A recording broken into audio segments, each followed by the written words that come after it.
I'm your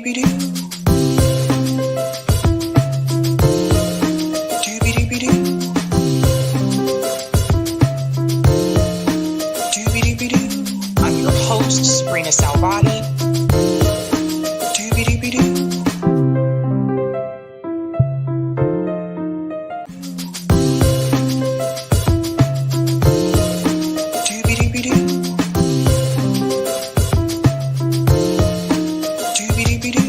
I'm your host, sabrinasalvati.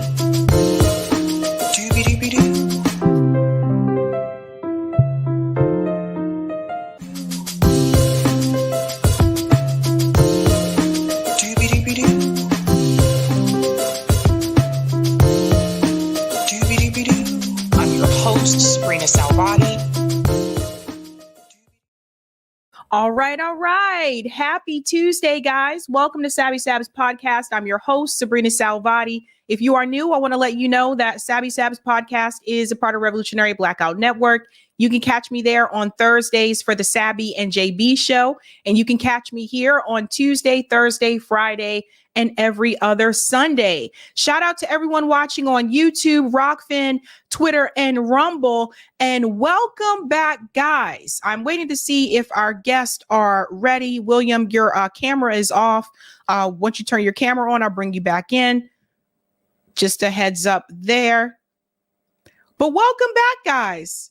I hope everybody is excited for this week. Stephanie, I'll go ahead and bring you in. When you're ready, just give me a thumbs up and then I'll bring you in. All right.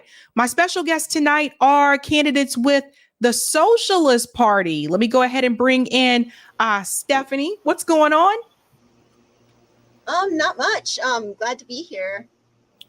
Thank you so much for coming on. William's in the background, but it seems he's disconnected himself. So when he gets that situated, I will bring him back in. So I want to hear a little bit about the Socialist Party. I do realize I want to share your platform here. This is Socialist Party USA, Socialism as Radical Democracy. So let's start off a little bit talking about the party itself, and then we can get into your campaign. Sure. One thing that distinguishes our party is we are a multi-tendency party. We're also a intersectional socialist feminist party, meaning we reject both the liberal identity politics feminism as well as the kind of class essentialism. So we do believe that white supremacy and fighting patriarchy go hand in hand with our fight for liberation. We are the party of Debs. We formed after a split in the Socialist Party of America. We formed from the Debs caucus, which was the more radical left caucus of the Socialist Party of America. And the split was over whether or not to work with the Democrats. We have always staunchly been opposed to working with any capitalist party. So we are independent, grassroots, multi-tendency, socialist, intersectional socialist, feminist, socialist party. Okay, let me go ahead and bring in William. Welcome back, William. What's going on? Thank you. I apparently when I plugged my earphones in, my camera went off. So yeah, it goes out. Yeah. So. Hey, how's it going? Welcome. Yeah, so that can happen sometimes with StreamYard. So just to be clear, because I don't want people to be confused. Some people in the chat are wondering, so David said, so this is not PSL. Correct. This is the Socialist Party USA, correct? Right. This is the party of Eugene Debs. That we were founded back in basically the early 1900s. Went through a whole bunch of splits and everything like that, and refounded as the Socialist Party USA in 1973. So we've been here for more than 100 years. Socialist Party is a small organization, and we have a growing membership. So yes, we're different from the Socialist Party. Okay. PSL. The PSL, yeah. Okay, thank you for clearing that up. So both of you are running for president, if I'm correct? I'm running for president, and Stephanie is running for vice president. So we're the ticket. Okay. So the first question I have is, which is the one a lot of people are going to want to know, is in reference to ballot access. So does Socialist Party USA have ballot access currently? And if not, what are the steps that will be taken to gain ballot access? We don't currently have ballot access, but we are working on getting ballot access in about probably a dozen to about 15 states in the country. We're obviously not going to be on large tickets like California or New York State. We might be a write-in in some states, mostly in the East and the South, where the ballot access laws are a little bit more lax. But getting 250,000 signatures in the state of California or whatever the number is seems to be a little bit out of our reach as far as money goes. We're not like some of the larger campaigns that can, that have millions of dollars in our bank to go buy a ton of signatures. So we kind of have to rely on volunteers. Okay, so I guess the next question I have, and I'll pass this to you, Stephanie. If the party has been around since the 70s, this is the parties of Eugene Debs, people are going to want to know, why isn't there ballot access? Oh, that's a good question. I have never been asked that. We are a working class party, so we take no corporate donations. Our dues are incredibly low.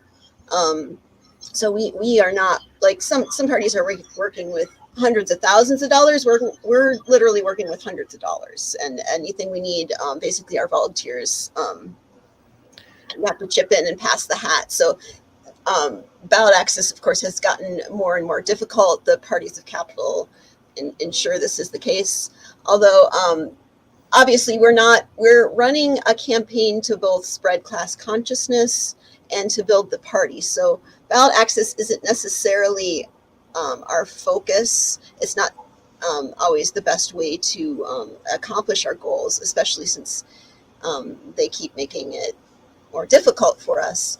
And I guess it's always been something that has been left up to the campaign as far as how they want to form their strategy. But especially in recent years, we have focused mainly on outreach and media appearances, and of course just presenting an alternative to the capitalist system, because so many Americans don't even realize, I mean, they have a choice every 4 years between capitalism light, or it's not even capitalism light, it's like fascism light, and then slightly regulated capitalism, and that's all they know. They think, so that's what we focus on more than ballot access. We do obviously run electoral campaigns. We have several elected officials right now, but we're generally more successful on the local level, just because there is so much big money in politics right now, and it's so corrupt.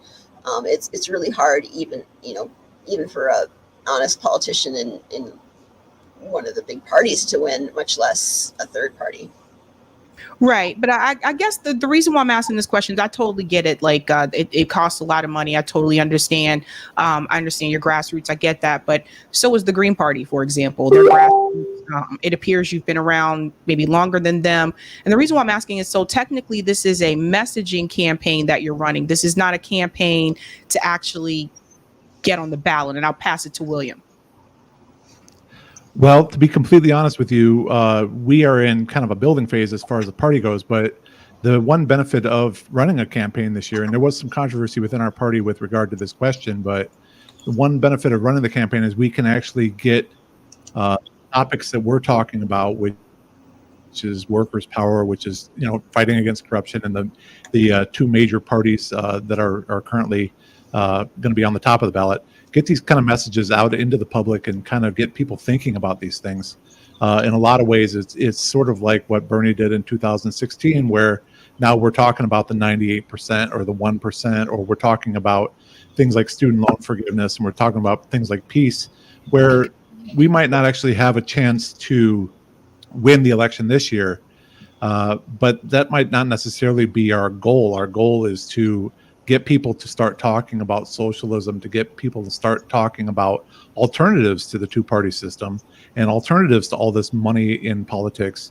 And electoralism isn't necessarily our end goal. What we're trying to do is we're trying to build a movement that gets people interested in these things and gets people to start working for them, because we're kind of realistic about this. We're not going to see change from the White House. You know, a lot of the politicians that we'll listen to on TV will talk about how important it is to get into the White House. At the end of the day, we're not going to see change from inside the White House. We're going to see change out in the streets, where people are working every single day, where people are living their lives. And, you know, we've had a lot of discussion about this too. It's not really, this campaign isn't really about Stephanie or me. We happen to be the people that are running this year because we were the ones that the party named. We're not necessarily going out to build a cult of personality. You know, if you look at some of the larger parties, you know, it's all about the name. It's not necessarily about the movement.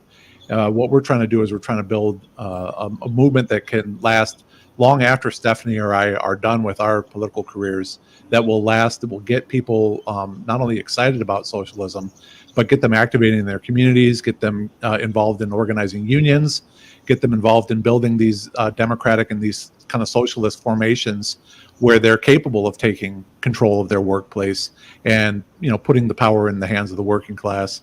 So, you know, at the end of the day, when we ask about ballot access, it would be nice to, you know, have ballot access. It's nice to see, you know, 10,000 or 5,000 people voted for me in 2024. But at the end of the day, hopefully, you know, our goal is to build a movement that lasts past November 5th of this year, into next year, into the year after that, so that when we start again in 2028 to do the same thing, we're not reinventing the wheel.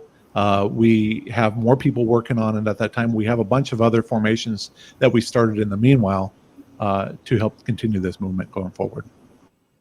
Okay, so some of the things that I've heard both of you say so far is very similar to what PSL says. So that's why I ask, you know, what's the big difference there? Because PSL will tell you the same thing, that they're building a movement, but the difference is they do have some ballot access. Claudia de la Cruz, I would say, for the most part, is not a big name, right? A lot of people, until she ran this time around, did not know who she was. And most people probably still don't know who she is, but they've been out there in the streets protesting nonstop. She's protested against BlackRock. She's protested at the pro-Palestinian marches. So some of the things that I heard you say is very similar to what PSL says, that they're building a movement, but they do have the ballot access. So if someone had to choose between the two, between the Socialist Party, USA, or PSL, what is it about you that is different from PSL that's going to stand above that? Well, I would say that we're a smaller organization. I know PSL is a smaller organization too. We don't have that money that Claudia has. She's got quite a bit of money, and so she can go to different groups and stuff like that and protest in the streets and all that good stuff. I don't want to speak for Stephanie, but for myself, I work 9 to 5. I raise 2 kids here at my house. And I can't really afford to get out and do that. I would say, you know, that sort of puts us in an interesting position because we can talk about working class issues because we're actually in the working class. We're doing this. I'm not trying to run down Claudia's or the PSL's campaign, because let's be honest, when the PSL gets people talking about socialism, that serves our goals too. We win whenever they talk about socialism. We're not running against Claudia. We're not running against anyone really on the left. We're running against Joe Biden and Donald Trump and the whole system in this country that not only protects privilege and power where it's at, but we also are running against a system of white supremacy. We're running against a system of, you know, mass incarceration. We're running against a system of, you know, forever war in support of apartheid in Israel. We're running against that. We're running against capitalism. And our goal is to try to do what we can to bring down capitalism. And so if you look at the PSL stuff and you find that you like it as much as the Socialist Party and you have the opportunity to vote for the PSL, why not vote for the PSL? Absolutely. I mean, we might not be on the ballot in that place anyway. We're not running against them. Yeah, we're not running against the PSL. I think that's pretty important. You know, and so like I say, if she wins, we sort of win too. Yeah. And we don't see ourselves in conflict with the other, like the Green, at least when it comes to the anti-capitalist parties. I don't know their candidates' backgrounds, if they're working class. I don't want to make any statements on that, obviously. I don't think that's what Bill meant, I hope. But we are, I mean, the biggest difference is if you look at our statement of principles, we are, I believe they're not a multi-tendency party. They are a Marxist-Leninist party. um, we are unique in that a lot of people who might not fit in a group like the PSL or like a Trotskyist organization will have a home in the Socialist Party because as long as you agree to our statement of principles, you can be a member. And so that's one of the major differences is just in our statement of principles, but we are running for the same reasons. Another big difference between us is they have been a lot more historically supportive of like the Soviet Union and North Korea, whereas we've been more critical of those socialist experiments. So there are definitely differences between our two parties, but I would like to work with them as much as possible, especially when it comes to ballot access, because ultimately, I mean, I know that we obviously have differences in opinion, but we are fighting the same fight and we do have common enemies. So I definitely would love to build bridges with the other parties, assuming they are, like PSL definitely is, anti-capitalist. Right. And that's what I was thinking about too, because there's all these different parties that are popping up along the way. And I just feel like sometimes it would probably be easier if some of these parties actually collaborated together, at least for the sake of ballot access. I know, like every couple of years, it seems like DSL has, or DSA has a revolutionary caucus that's to leave because they don't want to work with the Democrats. It's like, that's what the SP was. It's like, just join the SP if you agree with their principles. But yeah, it's a problem on the left. Everyone has their own little group, and sometimes there's reasons for that, but we really do have to work together more often, honestly. So I want to show a little bit more of your website. Again, this is the Socialist Party USA. And I just want to go down here to this portion. It says, radical democracy is the cornerstone, not only of our socialism, but also of our strategy. Here are the main features of each. Socialist society, freedom and equality, production for use, not for profit, full employment. I think everybody can agree with that. full employment, worker and community control, ecological harmony. And then it goes into socialist strategy, socialist feminism and women liberation, liberation of oppressed people, international solidarity and peace, internal democracy, cultural freedom, the personal as political, electoral action, democratic revolution from below. So it says, if you agree with these principles, then we encourage you to join the Socialist Party. So I take it in reference to the worker movement, something that we've talked about on this show quite a bit are worker co-ops. So I take it that you are in favor of worker cooperatives. How do you feel about unions? Because I've been telling people I think unionization is great, but I feel like it doesn't go far enough. Well, I would say for myself that we would support a more sort of radical democratic union movement in this country where it is grassroots rather than being associated. And I'm not going to run down the AFL, but the AFL is kind of a wing of the Democratic Party.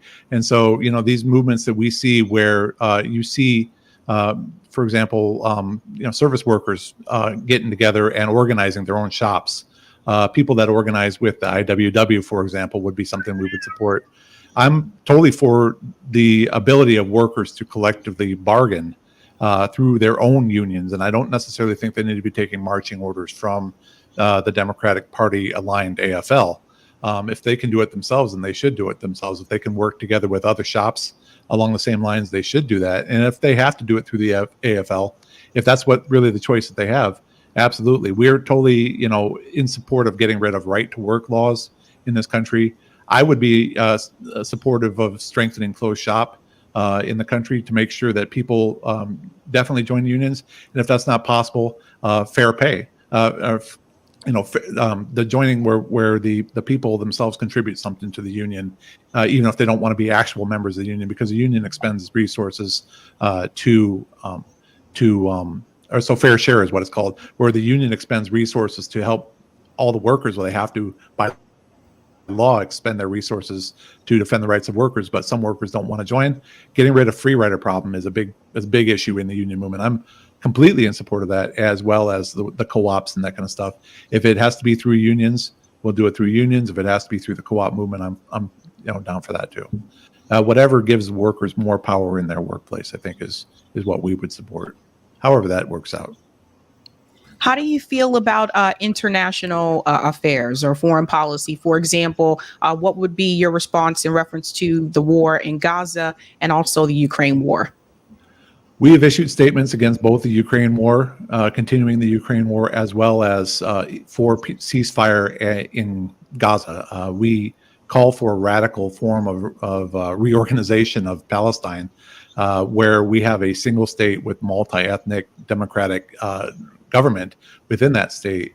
I don't think anything else would be possible if we maintain a two-state solution.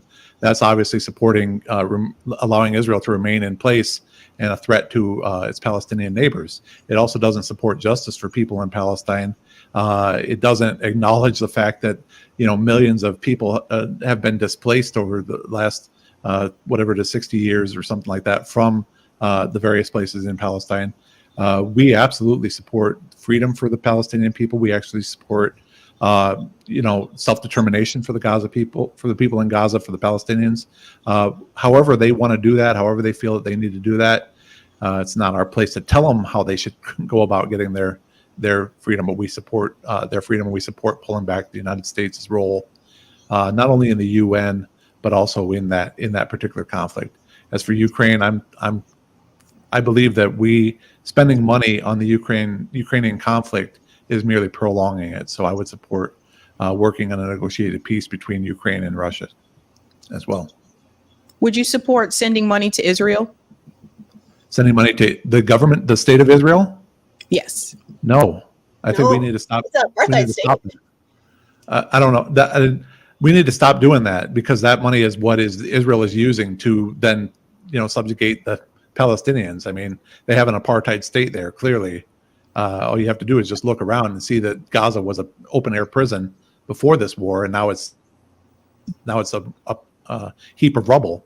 And the United States' money is and the United States' political support as well. Not only their money, but our continued vetoes of resolutions calling for ceasefires in the United Nations, are ignoring the determinations of the International Criminal Court on that whole situation, and also General Council resolutions to call for ceasefire. Our vetoes of all those things, we are providing them not only political support but financial and also military support to continue to oppress the Palestinian people. I think that needs to end right now. In general, I would be in support of the United States pulling back from its empire position throughout the world, getting rid of a lot of overseas bases, cutting our defense budget by 90%, and start to take care of our veterans rather than starting new wars and creating more veterans. You're speaking our language here, William. You're speaking our language. Good question here from the Oracle. Are they familiar with Workers Strike Back and Shama Sawant? Yes. Oh, go ahead, Stephanie. Oh, I am familiar. You might be more familiar with her work. On the union question, I am definitely not the IWW candidate, because they do not run candidates or endorse candidates, but I am an IWW member. So I do believe in abolishing the wage system. Although unions are a way to build power, obviously, ultimately we want to seize the means of production and not have the need for unions. But back to the other question, Bill, did you want to say something? No, I've been watching Sawant's activity in the Northwest. She's in Seattle. Yeah, I've been watching her activity marginally, but she's not a member of our party, so I haven't been paying as close of attention as I probably could. But I would say that she's doing good things in the city council there in Seattle, and I think that she should be able to continue. Yeah, we do have 3 elected officials here in Minneapolis that are party members. Not in the city council, but. Yeah, well, I was just adding, Shama Sawant actually stepped down as city councilor, but she started an organization called Workers Strike Back to unionize workers all across the country, actually starting with Amazon as the first one priority. But yeah, she's a lot of the things that you're saying here, I'm sure she would agree with as well. But that's her big thing, is to organize the workers. And I think it would be really great if you contacted Workers Strike Back and see if you can collaborate somewhat with her. Like I hear about like all these parties, like all these different third parties. I know you guys have been around for a long time, but more have been created. And I'm hearing a lot of overlap in reference to the principles and the policies. And I just feel like there could be some collaboration here, people kind of coming together instead of all these different separate parties. Like I say this again, like I hear very, very much similarities between your organization and PSL, but then I also know about, Workers Strike Back, which is really trying to empower the workers. And I know you want to empower workers as well. So I feel like it would be great if some of these organizations could work together. I absolutely feel that in the pit of my soul. It's so frustrating that we're all working on the same thing, but not necessarily working together. And I think historically the Socialist Party USA has been better at that than average because we are a multi-tendency party. So we tend to be welcoming of a variety of ideologies. And personally, like when I support a movement, like when I go to, I went to a pro-Palestine anti-apartheid rally this weekend, or I go to a Black Lives Matter protest. I am there, and I feel any representatives of the party are there to support the cause first and possibly promote the party if it's applicable. But I really don't like when people support these causes specifically to grow their own brand or their own movement, even if it's a movement I agree with. I just think it's in bad taste. It's not a great way to build solidarity. When we support a group, it should be because we support the cause, not because, we want to put our policies in as theirs, or we want to start to control it. Because I think that's what builds a lot of the division, personally. So, yeah. All right. Well, where can people find you on social media? Okay. We are at SPUSA 2024, the Socialist Party USA, SPUSA 2024.org and every place, Facebook, Twitter, Instagram. We wanted to start a TikTok, although I don't know if I'm technologically savvy enough to be able to do that. I'm a little bit older, but I wanted my daughter to kind of help me with that. She's of the age where she knows TikTok like a native. I don't really do it, but I would love to learn how to do it. And we have an account there, so it's SPUSA 2024. You can check out our website. I encourage people to do that. I also, if I can, I will also want to kind of put in a plug. One of the things that we do on a regular basis is we have a theory study group where it's not specifically the Socialist Party. It's everyone on the left who's interested in. What's the name of the study group, Bill? What's that? It's Left Unity. It's very relevant. Left Unity Study Group, Left Theory Study Group, and right now we're studying bell hooks, and we study everything from we haven't studied Frantz Fanon, though. I'd like to study Frantz Fanon at some point. We studied Pedagogy of the Oppressed by Paulo Freire. We studied Che Guevara. We studied Karl Marx and Engels, and anything that the group decides that they want to get into and study. We read an article essay by George Jackson. We were talking about like prison and mass incarceration, things like that. So whatever the group wants to get behind and start studying, we're totally down to do it. And right now it's a bunch of socialists, maybe some affiliated, some non-affiliated, but we can get that link up on our website so people can take a look at that study group if they want to learn and start discussing theory. We don't have a banker model of our education or discussion or anything like that. We instead try to adopt Paulo Freire's model of pedagogy. So it's a really interesting, good time. But yeah, SPUSA 2024 at everything. Everything. Awesome. Thank you so much, guys. Guys, you can follow them here. Socialist Party USA. You can follow the website. I believe Eric has already put the link in the chat for you guys. Thank you to both of you for coming on, and good luck. Thank you. Thank you so much. Thank you. I really appreciate being on here. Bye. Bye-bye.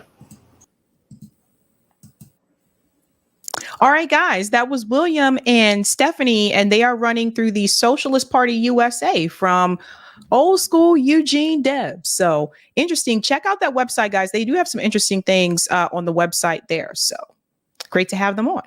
I'm going to go ahead and shout out some of the chats, and then we'll go ahead and dive into other stories. And we will do call in tonight. So should be interesting. Thank you for the super chat, Freddie the Fish. Which president? None of the above. Ooh, I know. I can only put 4 choices for the poll. So I guess if you had to choose between those 4, which would you say the economy was the best for you? Not in reference to what pundits say about the GDP, but what actually was best for you. Thank you for the super chat. Greatly blessed. The poll needs a none of the above option. I know, guys. Roger, thank you. The correct answer is Clinton. Interesting. I'd like to hear about that later if you're going to be on call-in, Roger. I'd like to hear your take on that. I was probably a little too young to really, but Peter says bad poll. It left out Jill Stein and Claudia de la Cruz. It also should have a none option. Jill Stein and Claudia de la Cruz have not been president of the United States. So I'm really confused. Not sure what you mean there. Thank you for the super chat, DC. When/where was the SPUSA nominating convention? I don't think they had a convention, so to speak, but that's a good question. I can bring that their way. Thank you for the super chat, Carday DM. Unions need to be global, just like corporations. Ooh, that's an interesting thought. And thank you, Roger. Hey, I don't see public banks and CBI amendment to U.S. Constitution. Well, you can talk to them about that. All right, guys. We're going to go ahead and shout out patrons, and then we'll go ahead and dive into the thumbnail and get into other stories tonight. Dun, dun, dun. Shout out to everyone who is a Sabby patron. Microsoft Word is glitchy. Hold on. Let me come back in. I think one day I'm going to put this on a different document. I'm not really a big fan of PDFs. So if you guys know something else, maybe Google Docs I could use. All right. Shout out to everyone who is a Sabby patron. Thank you so much for your support. If you're interested in being a Sabby patron, I have 5 categories. Ultimate, Sabinators. There's also Sabsters. Don't forget about those Sabbies, a great meaty bunch. And of course, members. All of their names are listed here. And you can also see their names scrolling across the bottom of the screen there on the ticker. And I want to give a special shout out to new Sabby patrons. Over here, we call them newbies. Let's give it up for Therese and Andrew Witt. Thank you so much for your support. Dun, dun, dun, dun. All right, guys, what else are we discussing tonight? We got a couple of more stories. Some of them I'm sure you have probably heard of, and maybe 1 or 2 may be, I don't know, new to you. Tonight, we are discussing Khanna and Van Jones plead. Oh my God. What are they pleading about here? We're going to get into that story. We're also going to discuss, if you have not heard the story, Aaron Bushnell, the soldier who actually set himself on fire the other day. We're going to get into that story. I actually have quite more, I guess I don't say new, but updated information in reference to that story that was revealed to me pretty much later last night. We're also going to discuss, boy. Lord Jacob Rothschild dies. So that's the story that's going around here. We're going to dive into that and also a little bit about the Rothschild family and how it pertains to the state of Israel. We're also going to discuss P. Diddy claim. Oh, buddy, another accuser has come forward against P. Diddy. I think this is number 5. We'll get into that story and why this one is a little bit different from the other accusations. And of course, Socialist Party was just here with their candidates for 2024. Again, they are running a messaging campaign to create a movement. So here we go. If you have not heard the story about Aaron Bushnell, He was the airman who actually set himself on fire in front of the Israeli embassy in DC. He was actually wearing his uniform when he did this, and I think that makes a really strong statement. I am not going to play that video on here for obvious reasons, but you will hear about it in the news segments that we're going to play. But there's something that I do want you to think about when we get into this story in reference to Aaron Bushnell. There are a lot of pundits out there, as I predicted, that are claiming that he was mentally ill. They are trying to tarnish his character, which is not unexpected. I expected that to happen, but I don't want you to be distracted by that. I want you to focus on the message that he had before he did what he did. And then I'll explain to you why that is very important. And I'll also explain to you what the Biden administration role may had to have done with this particular incident. Let's get into this clip here from ABC News. There is late word tonight, President Biden saying late today that there is now hope for a ceasefire between Israel and Hamas within days, by next Monday. It comes amid a horrific scene outside the Israeli embassy in Washington, D.C., a U.S. airman setting himself on fire. Here's Pierre Thomas. Tonight, in a rare and horrifying act of protest, reminiscent of the days of the Vietnam War, an active duty U.S. airman setting himself on fire over the growing death toll in Gaza. This call, we just got a man on fire. That man, identified as 25-year-old Aaron Bushnell from San Antonio, live streaming himself Sunday outside of the gates of the Israeli embassy in Washington. Because of its explicit nature, ABC News is not showing the actual video. In it, Bushnell says, quote, "I will no longer be complicit in genocide. I'm about to engage in an extreme act of protest." Now that piece right there, the statement here from Aaron, which he did say this before he actually set himself on fire. Again, I think that's very powerful. Aaron Bushnell actually was not the first person to do this. I'm actually going to show you another person who did this in reference to the Vietnam War. But him saying that he will no longer be complicit in genocide, you have to understand, again, this is someone who is a soldier, someone who was on active duty for the United States Air Force. And that will be important when we get into the discussion about the Biden administration. So hold on to that piece. An extreme act of protest. Moments later, Bushnell puts his phone down, pours a liquid over his head, and lights himself afire. Screaming, "Free Palestine!" he falls to the ground, engulfed in flames. First responders using fire extinguishers to douse the flames, but it was too late. Bushnell later died. The stunning scene in Washington coming amid chaotic scenes in Gaza. A massive crowd swarming this beach, desperate for food and supplies, airdropped by Jordan. Just extraordinary images today. Let's bring. Okay, so Aaron did pass away. I'm pretty sure many of you saw that video on social media. It was difficult to watch because it's to have that amount of courage to do that. And obviously you're filming that as well in front of you. And one of the things that really stood out to me is that he was standing for as long as he could and he was chanting, "Free Palestine." And I want you to understand that this has been done before, a different person, obviously, but this happened in reference to Vietnam. So I want you to understand the people who are smearing Aaron today, and there are many of them on social media that are smearing him. There's been news pundits trying to make up stories about him as well. They seem to forget this particular story. Now, in reference to Vietnam, Thich Quang Duc, the burning monk. So I want to bring this to your attention as well. In 1963, Thich Quang Duc's self-immolation and the images captured by photographer Michael Brown brought international attention to the political and social issues in Vietnam. The burning monk became an iconic image, and the context and circumstances can be further explored using various Gale resources. So this is according to Gale resources. And I want to jump down to this piece here.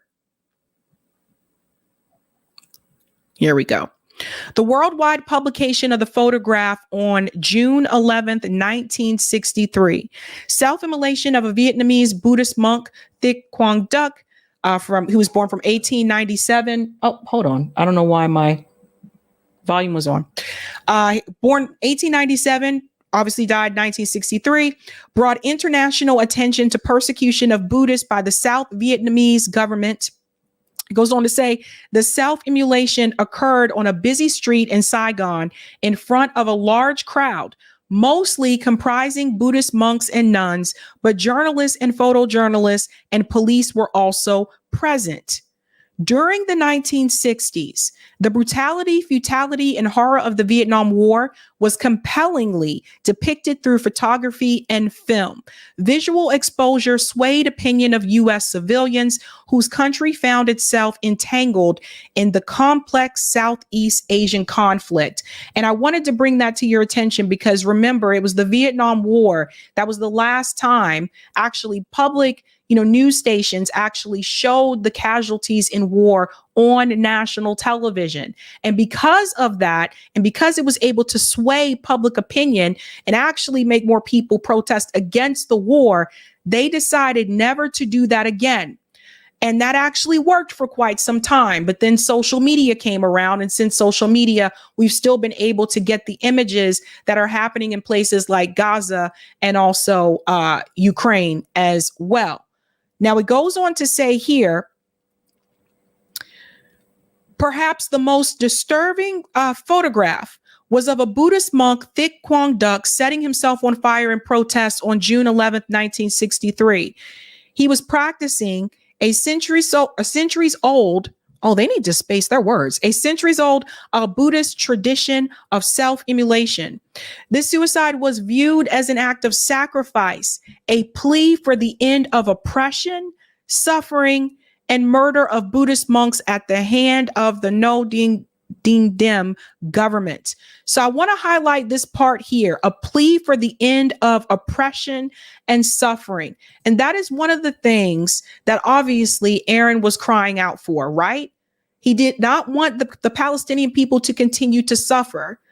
So this has happened before. And this photograph was actually a very popular photo. So it's interesting to me how people easily forget. This is why it's good to go back and look at history. Now, before Aaron decided to set himself on fire, he actually sent out a message, and I want you to see this as well. People Over Profits post, his message was clear, as well as his last post. He said, many of us like to ask ourselves, what would I do if I were alive during slavery or Jim Crow South or apartheid? What would I do if my country was committing genocide? The answer is you're doing it now, right now. That was from his Facebook page, which shows you that he was of clear mind. He knew exactly what he was going to do. So for the people who are saying that he's mentally ill or he grew up in some type of cult, I've seen it all, right? That is just a way for them, mainstream media pundits, to try to downplay the message that he sent across. And honestly, like when you look at what has happened to the Palestinian people in Gaza, like he felt like this was the strongest way that he could send that message across. I'm not advocating for anyone here to do that. I got to say that because this is YouTube. But he felt like that was the strongest way. But then I was reminded of something else. Aaron was active duty in the Air Force. It was just over a month ago that The Intercept revealed something that the Biden administration did not want you to know in reference to the Air Force, and that is this. Biden administration deployed Air Force team to Israel to assist with targets, documents suggest. Let's get into this piece here. The information used to conduct airstrikes and fire long-range artillery weapons has played a central role in Israel's siege of Gaza A document obtained by the Freedom of Information Act suggests that the U.S. Air Force sent officers specializing in this exact form of intelligence to Israel in late November. How many of you knew about that? Now, this is from The Intercept. They were able to uncover this information. But for the most part, this story was buried in mainstream media. They didn't want you to know that this was even happening. The fact of sending U.S. troops over to Israel to help the IDF. It goes on to say here, let me go ahead and scroll down. Joe Biden says, I've directed my team to share intelligence and deploy additional experts from across the U.S. government to consult with and advise the Israeli counterparts on hostage recovery efforts. Now, that came from Joe Biden 3 days after the attack. But several weeks later, on November 21st, the U.S. Air Force issued deployment guidelines for officers, including intelligence engagement officers headed to Israel. Experts say that a team of targeting officers like this would be used to provide satellite intelligence to the Israelis for the purpose of offensive targeting. So it could also be that Aaron, being an active duty in the Air Force, active member of the Air Force, didn't want to be complicit in this either. It could also be that Aaron knew it was just a matter of time because of the branch of military service that he was a part of, that they could ask him to go to Israel or maybe Ukraine. You see, a lot of times when people join the military, they join a lot of times because they want to get better benefits. They want to have a good life. A lot of times they're recruiting people that live in poverty. And then there are a select few that actually do want to serve and fight for their country. But most of the time when people join, they aren't really thinking about the fact that they may have to go to war, even though they do make this clear to you. A lot of times soldiers think that it won't be them. They'll be able to get through the years that they have signed up for, and they won't actually have to go fight these wars, right?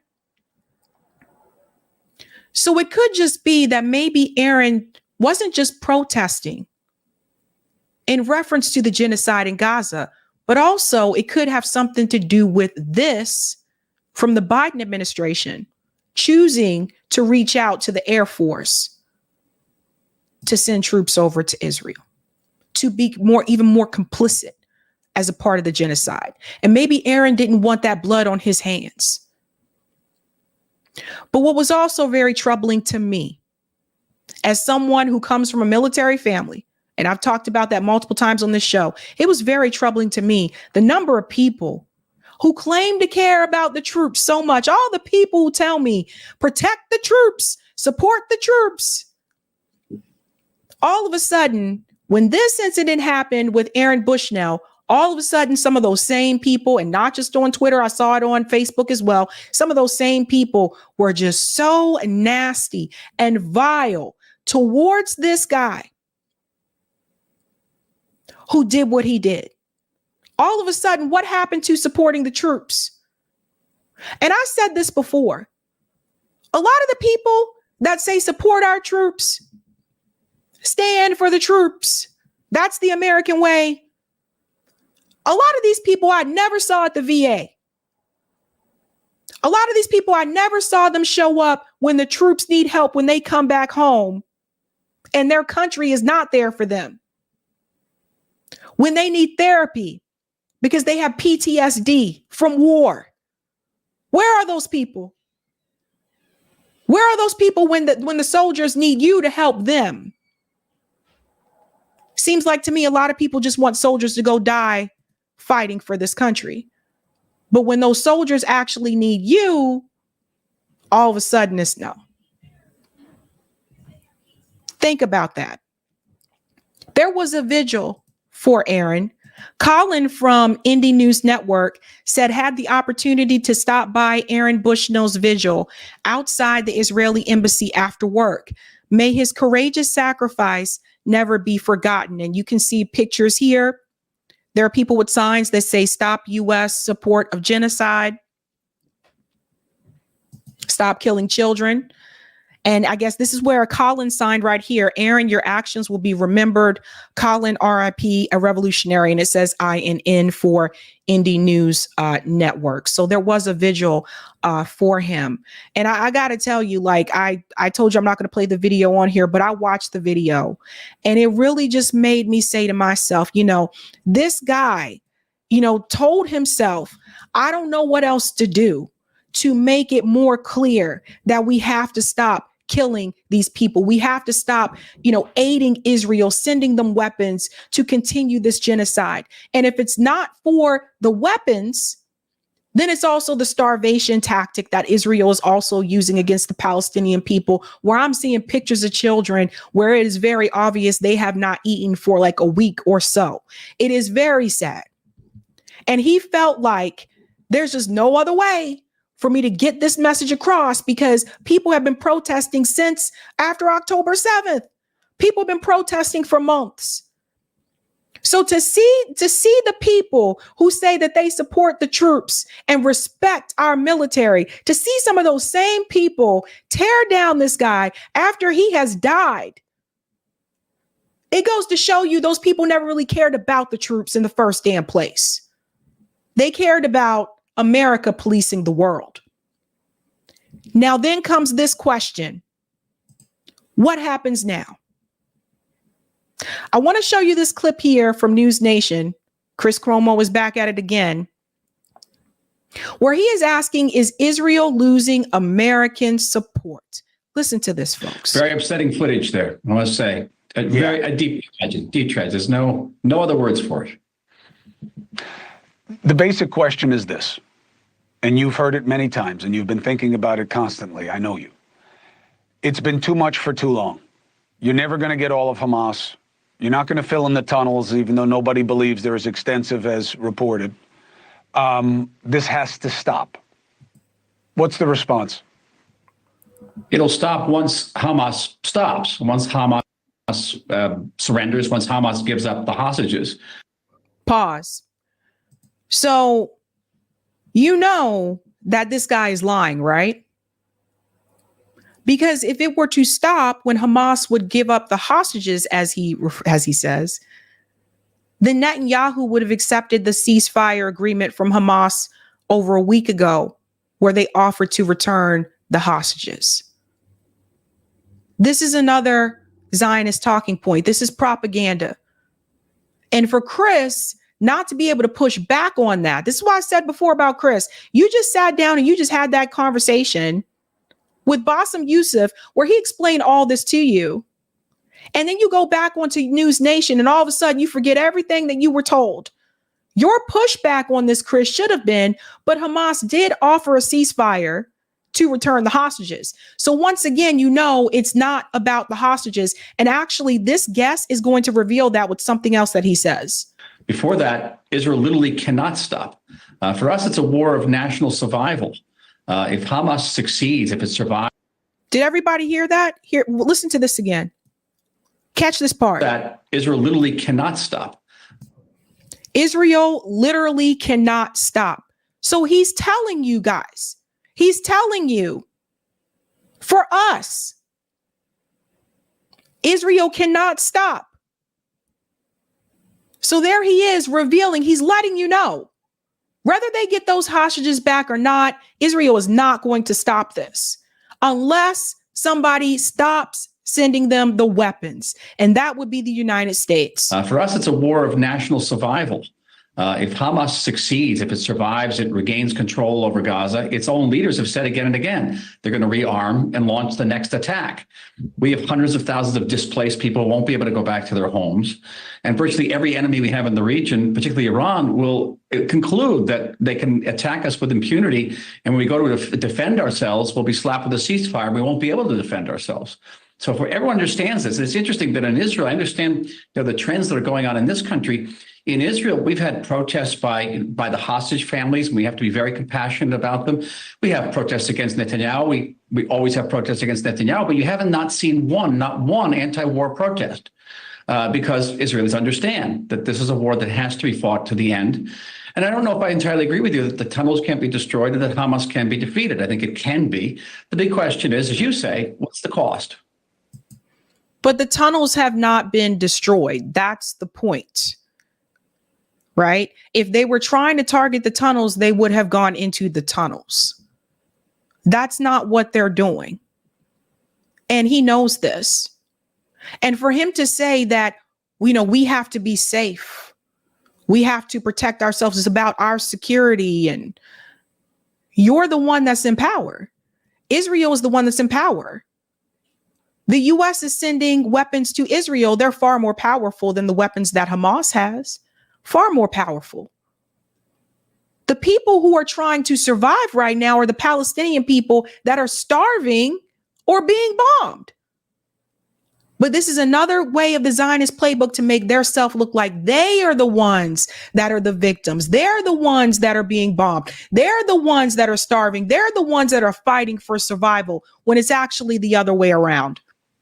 Well, just to be clear, I'm offering a perspective of pushback that's going on. I personally don't know what the extent of the tunnels are. I know that, by all indications, they're very impressive. On the idea of taking out Hamas, I see it as very complicated because, as you know better than I, it's very hard to stop an idea. And it's not just about the men. Right. The men who do it now, they'll be replaced by others. Like we thought we took out Osama bin Laden. That's it. Everything's going to get better. It's only gotten worse. My question. Pause. This piece here about it's very hard to stop an idea can also be applied to the state of Israel, which they intentionally do not do. We can apply that to Zionism. It's very hard to stop that idea. It's been very difficult to stop Zionism, hasn't it? It continued to grow. The last president who wanted to put some type of restrictions on it was JFK, and then he was assassinated. Very difficult to stop Zionism.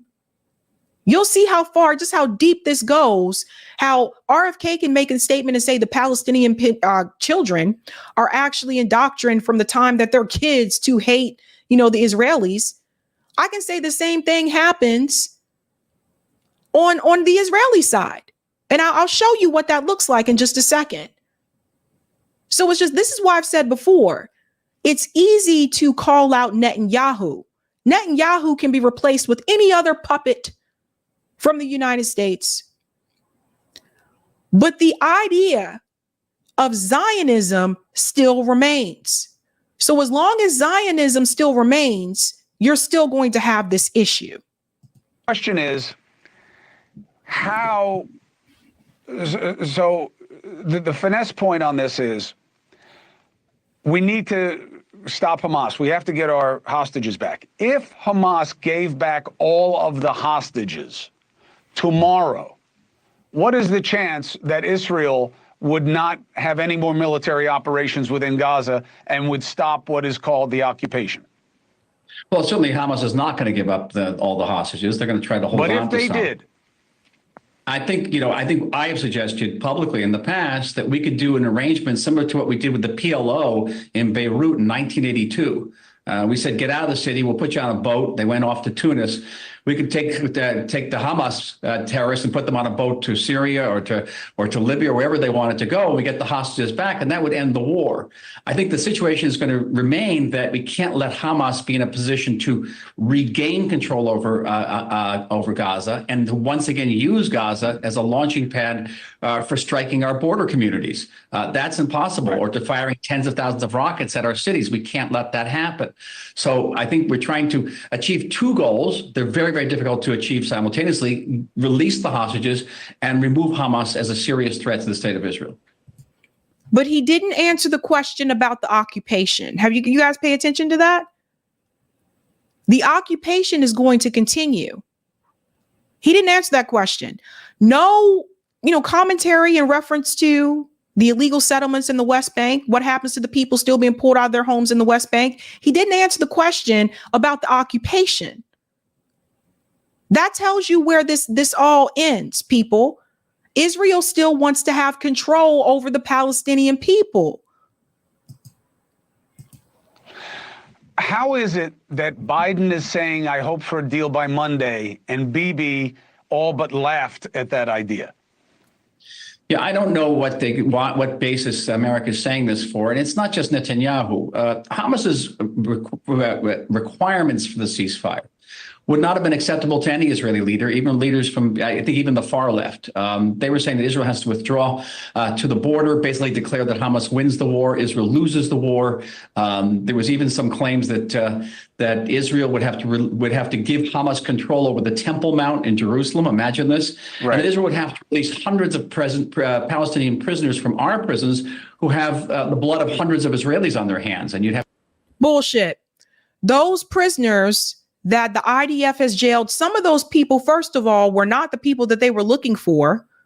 The IDF does this thing where they would go into homes, and if they didn't find the person that they were looking for, they would take another member of the family. They've kidnapped children, Palestinian children, and thrown them into those prisons. They've abused those children physically, sexually. The UN has already documented this. So you see what's happening here? They want Hamas to return the Israeli hostages, but they are not willing to give the Palestinian hostages back to the Palestinian people, which is what started this in the first damn place. The reason why Hamas went in and they took, which again, I do not advocate for people killing people. The reason why they went in and they kidnapped some of the Israeli hostages was to have an exchange for the Palestinian hostages that are being held in those prisons. You have to understand, these people haven't gone to trial. They didn't walk into a courtroom and were declared guilty. The IDF just takes people. They just take them whenever they feel like it. They did not have due process. Now, in reference to what he said there, so you see, when they talk about what are we going to do next, they just want to continue occupying Gaza. Now, in light of all this, I want you to understand, after Aaron set himself on fire, Joe Biden is questioned about a ceasefire. Now, Joe Biden thinks this is just the right time to be licking an ice cream cone, a tone deaf moment. This guy just set himself on fire because he is that disgusted with what the U.S. government is doing in reference to the genocide in Gaza. And Joe Biden, for him, this is just an everyday, let me go grab an ice cream cone. Listen to this. Well, I hope by the beginning of the weekend. The end of the weekend. At least my national security advisor tells me that we're close. We're close. It's not done yet. And my hope is by next Monday, we'll have a ceasefire. Okay, thank you. That's his hope. By next Monday, we'll have a ceasefire. He goes on about his day to continue having his ice cream cone. This is the American, I hate to call it first world problems and third world problems. I really hate to call it that. Let's just call it the American way. The fact that Joe Biden is being questioned about the genocide in Gaza, about the ceasefire, and he's licking the ice cream cone. It's a tone deaf moment when you have people in Gaza who can't even get food because Israel is blocking the food from coming in. The Americans don't have to think about these things. The average American, we don't have to think about or deal with or worry about walking outside our door or sleeping into a certain corner of the house, or if you have multiple children, having them sleep in different corners of the house so that if Israel were to bomb you, maybe 2 of them will live. We don't have to deal with that. We don't have to think about those problems. We don't have those issues because for the most part, people aren't attacking us. We don't have to worry about this. And this just goes to show you the difference night and day, how he can just walk by with an ice cream cone. He don't give a fuck.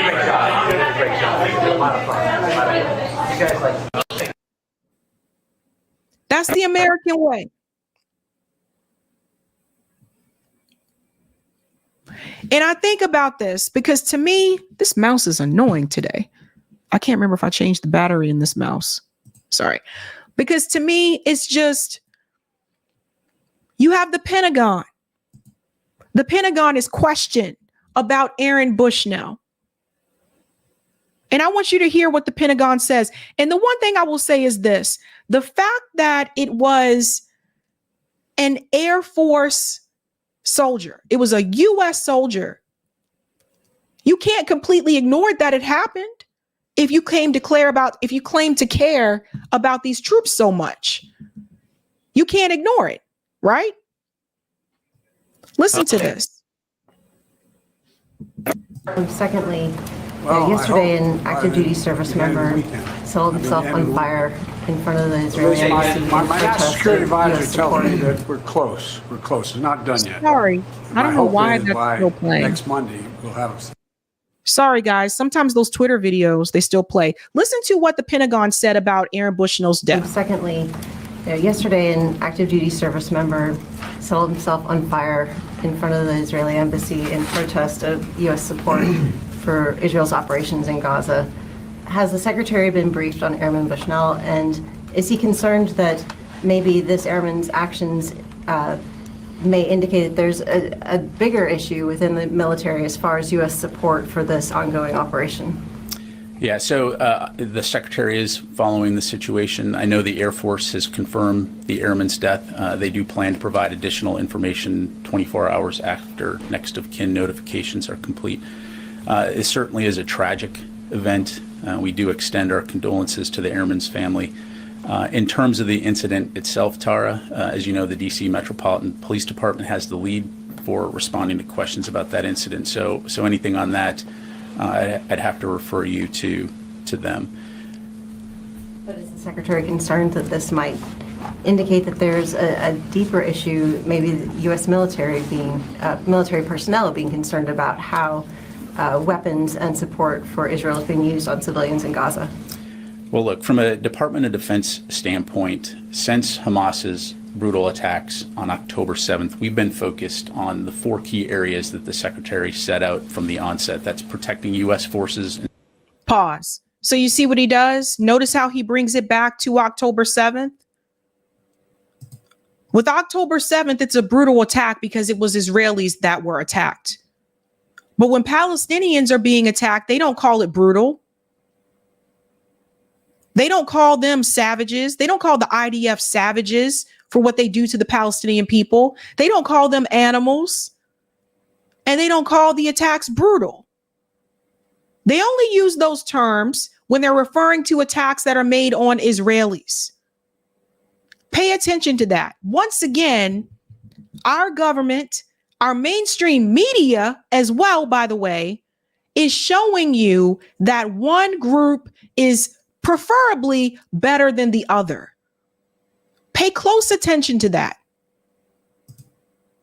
Citizens in the region supporting Israel's inherent right to defend itself from terrorist attacks, working closely with Israel to support and secure the release of hostages from Hamas, and ensuring that the conflict between Hamas and Israel doesn't escalate into a broader regional conflict. And so those objectives are what continue to inform our approach to the situation in the Middle East.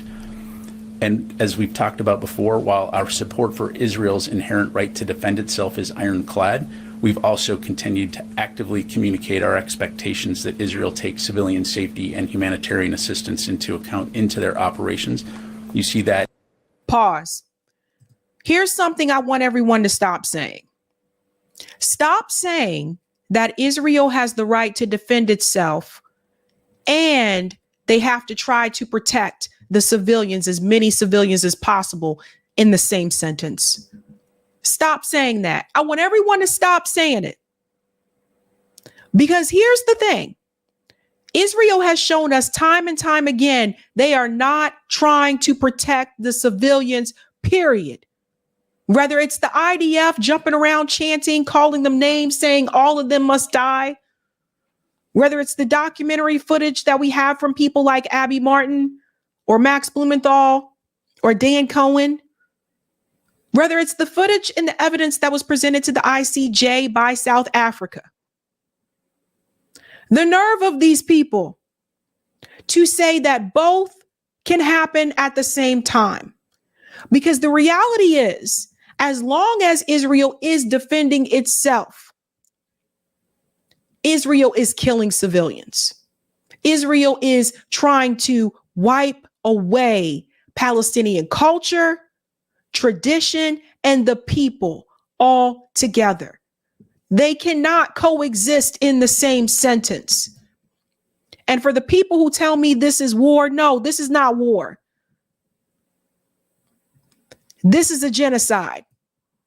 And here's another way to show you, because it's not just about the bombing. This is from Jeremy Lafredo. Today at the Nitzana border crossing, Israeli citizens are bringing their machine guns and small children to block all humanitarian aid from entering Gaza. The military is having fun. The kids cooking cotton candy. Who brings their children? You know, you got to be some kind of evil to me. How do you bring your kids? You have a sign here that says no aid for the enemy. Look at this. They got cotton candy for the children. Meanwhile, they're starving people in Gaza. Look at the children. This is insane. What are you teaching these kids from the time that they are born? You're teaching them that the Palestinian people are the enemy. You're not teaching them that they're your neighbor. You're not saying they're our friend. You're saying they're the enemy. So the kids are taught from a very small age that the Palestinian people must be removed. And the U.S. government is funding it. What Aaron Bushnell did took not only an act of courage, but it almost, like, in a way, him screaming to make it known and make his voice heard. They won't listen to the protesters in the streets. Maybe they'll listen to someone who's an active member of the armed forces in their uniform. Maybe they'll listen to me. Let's go to some of the comments here. Thank you for the super chat. Greatly blessed. A still unidentified person did it in Atlanta in early December. They have never provided update or identity. I heard about that. Thank you, Roger. Burn and Monk, exactly what I thought when I saw Aaron. Thank you, Marvin. Other famous NAM pics, child girl burned running. Thank you, John. Hi, Sabby. I used to be a monk in the Vietnamese tradition. I can help with pronunciation. Thank you. I tried. The name of the monk is pronounced Thich Quan Duc. Thank you. Duke like book. Spirituality and communism is a good combo. Thank you for the super chat. Pineapple Justice. In 4 months, at least 3 self-immolations happened related to genocide. November 23, a Congolese man. December 23, an Atlanta woman. And February 24, Aaron Bushnell. As you mentioned before, these are connected. Thank you for that, Pineapple. Thank you, DC. Suffer by bad religion and album art is relevant. Thank you, David. It's a message to MIC. No more, not in our name. Thank you, P. Smith. GoFundMe page set by Aaron's family was taken down. I bet, huh? Notice how some people get to keep a GoFundMe page, but others don't, right? Thank you, Java. Max Blumenthal reported that Aaron actually had orders that he was shipping out. Thank you for that, Java Joe. I wasn't certain, but thank you for that. That confirms it then. Because the first thing I remember was that article from The Intercept. And I was like, wait a minute, you know? So I tried to connect the two and figured maybe they were connected, but now that confirms it. Thank you so much for that. Eric, you can pull up part 2 at Type V and C when you're ready. Thank you for this, David. Biden called himself a Zionist on Seth Meyers, FYI. Seth Meyers. I don't watch that guy either. Of course he did. Thank you, John. Biden forgot to wear his Darth Vader outfit with his ice cream. I agree. Thank you, David. Hamas October 7th. Hamas October 7th, like a broken record. Yeah, they did the same thing with September 11th, by the way. Thank you for the super chat, R. Bailey. They bring their kids in the same way the Klan brought theirs to the picnic in the South when they hung strange fruit. That's right. Those pictures still exist too, by the way, online. And Lawrence says RATM's first album had the monk on the cover. Oh, Rage Against the Machine. You're right. That's right. Thank you for that, Lawrence. And I'll take the comment on Rockfin, Eric. Thank you for the tip, Hemp Carr. He died protecting the innocent and defending his country. What's really crazy is dying and burning people for corporations, Wall Street, and empire, killing millions and napaling children and using white phosphorus on them or depleted uranium munitions that mutate the unborn beyond recognition isn't sick or crazy? Okay. How many Wounded Warrior ads have burned soldiers in it? WP burns to the bone. Thank you for this tip, Roger. Unions are so 20th century, for they are a regulation and reform to capitalism, keeping it at bay.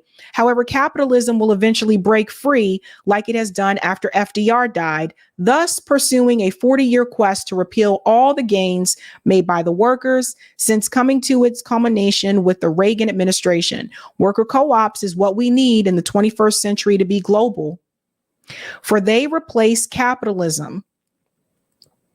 Thank you for that.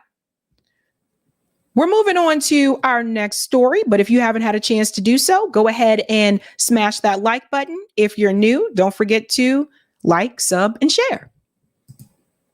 Now we have to go on to Diddy. Puff Daddy, I still call him Puff Daddy, I'm sorry. It's an old school thing. We'll have to switch to Diddy. Sean Diddy Combs actually has another accuser that has come forward. I believe this is like the fifth person to speak out against Diddy. And this time it is not a female. It is actually a male who is accusing Diddy of sexual misconduct. Let's go ahead and get into this. I tell you, I can't keep up with all of them. The new allegations against Sean Diddy Combs, a music producer, is accusing hip-hop mogul of sexually assaulting him and forcing him to have sex with prostitutes. But a lawyer for Combs called the events described in the lawsuit pure fiction. This is now one of several sexual assault lawsuits filed against Combs in recent months, including a lawsuit from the R&B singer Cassie that was settled last year. To break this all down for us, I want to bring in trial attorney and ABC News contributor Brian Buckmeyer. So nice to see you. Always great to be here with you. So you've been covering this for a while. I mean, you're familiar with Sean P. Diddy Combs. Not only does this lawsuit mention Diddy, it also includes other A-list celebrities. What stands out here to you? So if you see me looking down, I'm looking down at the 73-page complaint that was filed yesterday. In terms of allegations of celebrities, we're talking about Cuba Gooding Jr. being shown through still photos of what the complainant says they have videos of groping him. There are allegations of P. Diddy touching the genitalia and anus of the complainant. And also, if you look to the complaint here, there's a few Easter eggs here where it says the rapper redacted on Mr. Combs' yacht consorting with underage girls and sex workers. And you look down to the redaction, it says, well, the person is a Philly rapper who dated Nicki Minaj. I think that may be Meek Mills. And also says an R&B singer redacted in Mr. Combs' Los Angeles home, consorting with underage girls and sex worker. When you go down to the redaction, it says he's a Grammy Award-winning R&B singer who had trouble with law enforcement after assaulting a Bayesian billionaire. I don't know who's a billionaire from Barbados that we know that dated someone. That sounds like Chris Brown. So there's a lot of big names here, both as Easter eggs and also just on the front pages of these allegations. Wow, just huge. Now, the lawsuit also claims that I just want to pause here and just add this comment for people who may not be aware. Some of the musicians that I guess I would say they became more popular as they became adults. Yeah, except for Chris Brown. But some of the musicians that became more popular as they became adults started actually when they were teenagers, and they had worked in the industry with people like Diddy. You know, I'm pretty sure Usher might have some stories out there somewhere if he felt comfortable coming forward about it. But Chris Brown, I want to remind you, was very young when he initially started. So just keep that in mind. Misconduct happened during the creation of Diddy's latest album, the Love album, and is seeking, as we've mentioned, $30 million. The suit not only names the mogul, but includes his son and Universal Music Group, claiming there is an alleged RICO enterprise to enable his misconduct. Explain why the lawsuit goes beyond Diddy and what's kind of at stake here. This, along with Cassie's lawsuit that you talked about earlier that was settled, reads a lot like what we saw in the R. Kelly case in the EDNY, where they're talking about this being a criminal enterprise that's all feeding towards this one individual's depravity of wanting drugs and sex and rock and roll and everything in between, that everyone seemed to know and go out and facilitate what Sean Diddy Combs wanted. Even in part of these allegations or these complaints, they call his chief of staff the Ghislaine Maxwell to P. Diddy's Jeffrey Epstein, saying that this was a total sexual enterprise to feed into his desires. And I'm willing to bet, too, that more people in the industry will eventually be named. I've heard some rumors about some people, but right now I have no receipts. But I'm willing to bet that it's not just P. Diddy, and it's not just people that might be around him or people that we were used to seeing him with. I'm pretty sure there are other people that were probably involved as well. So this guy just told you this was like an entire enterprise, like basically like the hip hop version of Epstein and Ghislaine Maxwell. And we had heard these rumors. Some of you guys know, some of you know in the chat, we've heard these rumors before about Diddy, but it seemed like it took the Cassie case to really like put the nail like in the coffin. But we had heard these rumors before.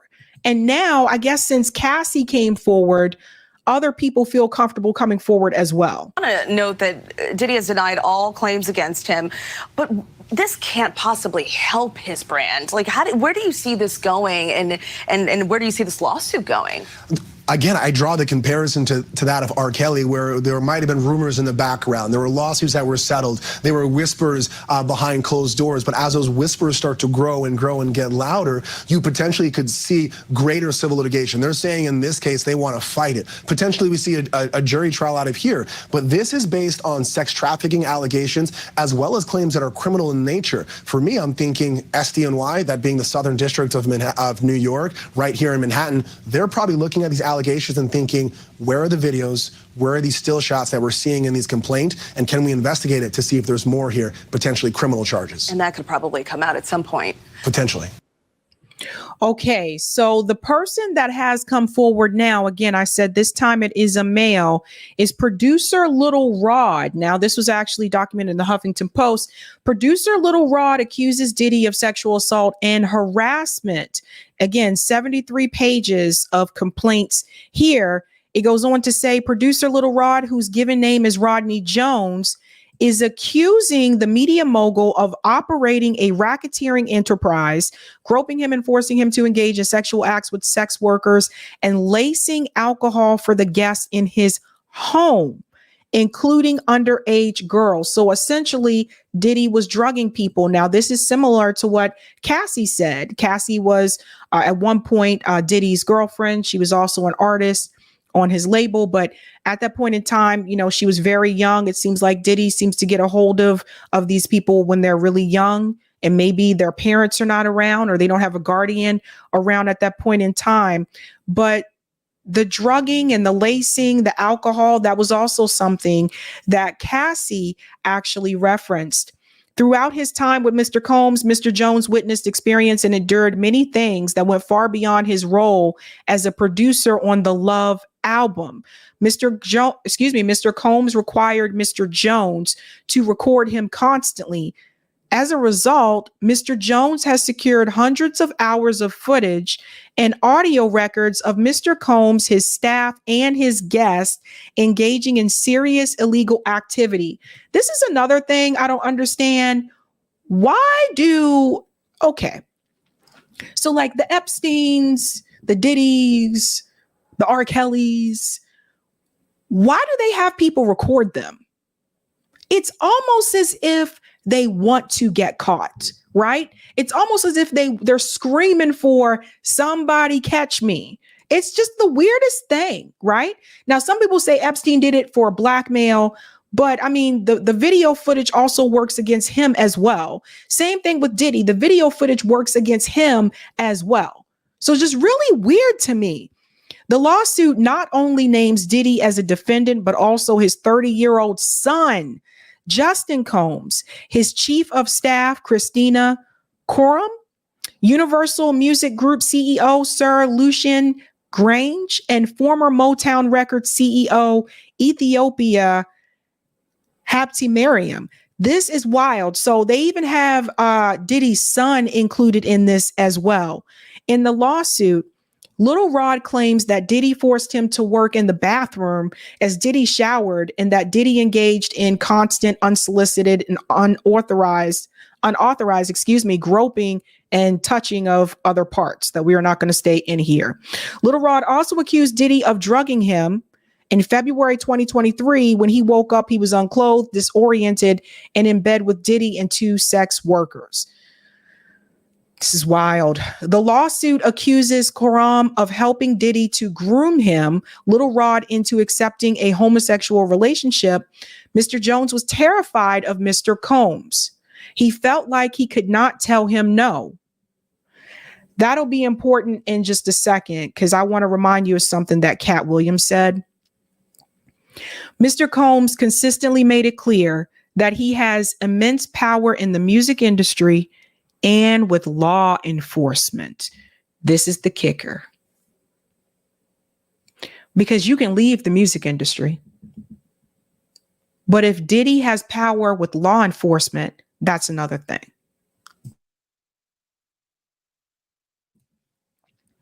It added that Diddy tried to intimidate Little Rod by showing off his guns. The lawsuit also claims that Diddy admitted to Little Rod that he was responsible for the fatal 1999 shooting of a rapper named Shine. Didn't I call that a while back? I called that a while back that I thought it was him. Now we need to start asking some more questions, because I still think it's mighty strange that night in Vegas, Tupac gets shot, Diddy was present, he's fine. Biggie gets shot, Diddy was present, he's fine. Seems like every time someone's getting shot, Diddy seems to be fine when he's present. And I brought this up before. Same thing with Shine. Interesting. The producer also created a GoFundMe page aimed at raising $50,000 for his legal fees. Little Rod produced a portion of Diddy's latest body of work, the Love album, which was released September 2023. Didn't even know he had an album. And in an Instagram post ahead of the 2024 Grammys, Little Rod said, "I'm currently nominated on an album. I produced at least 9 songs. I should be celebrating, but I'm currently quietly fighting for my publishing for months." And that's Little Rod there. So I do want to add this. I think we need to get to the why. Why is it that people like Diddy and Epstein are able to get away with such crimes? Why is it that Epstein was able to do this for as long as he did? And why was Diddy, let's be real, Diddy is guilty. Everybody ain't lying. Why is it that Diddy was able to do this for as long as he did? Because these people are rich. Diddy is rich. Epstein was rich. You heard what they said. Diddy had law enforcement in his back pocket. So I told you the police, they help the wealthy. They respond to capital and they protect capital. They don't protect poor people. Money, money, money. And when you have money, you have a lot more resources. But that brings me back to something that Cat Williams tried to warn us about. When Cat Williams was on Club Shay Shay, he threw out a lot of names. But you got to listen to what he said about Diddy. Had to turn down $50 million 4 times. 4 times. Just to protect my integrity and that virgin hole I was telling you about. Right. Because P. Diddy be wanting to party. And you gotta tell him no. You got to tell him no. I did. I did. See, I got the receipts for everything I'm telling you. That's why I can say them so freely. Kid, I need to know. So people like this, people like Cat Williams, they'll try to tell you, oh, he's crazy. He doesn't know what he's talking about. He's on drugs. That's a big one they like to use for people in Hollywood that start telling the truth. They're on drugs. They're mentally ill. They're crazy. Think Cat Williams was right.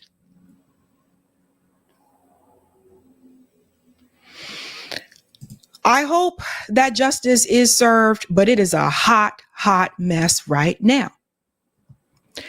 Ay. Rondo says, wait till Jay-Z starts catching it. I've heard rumors there too. Just don't have any receipts yet. But that's a good point. Thank you for the super chat, R. Bailey. Everybody can't be lying about Puffy. Exactly. Thank you, Troy. Diddy likes to bump. You know what, Troy? Troy remembers the song. Trauma Queen says, who else has the resources to traffic humans across borders without detection? The rich. They run trafficking rings all around the world. There it is. Thank you, Brian. Can we talk about why he's calling bits of info Easter eggs? That's the interesting part too. And thank you, Trash Panda. Can't stop, won't stop. I know. Oh my God. I never understood why he was dancing all in the videos, you know. When I first saw Biggie's, is it One More Chance? Biggie, give me one more chance. Biggie's One More Chance video.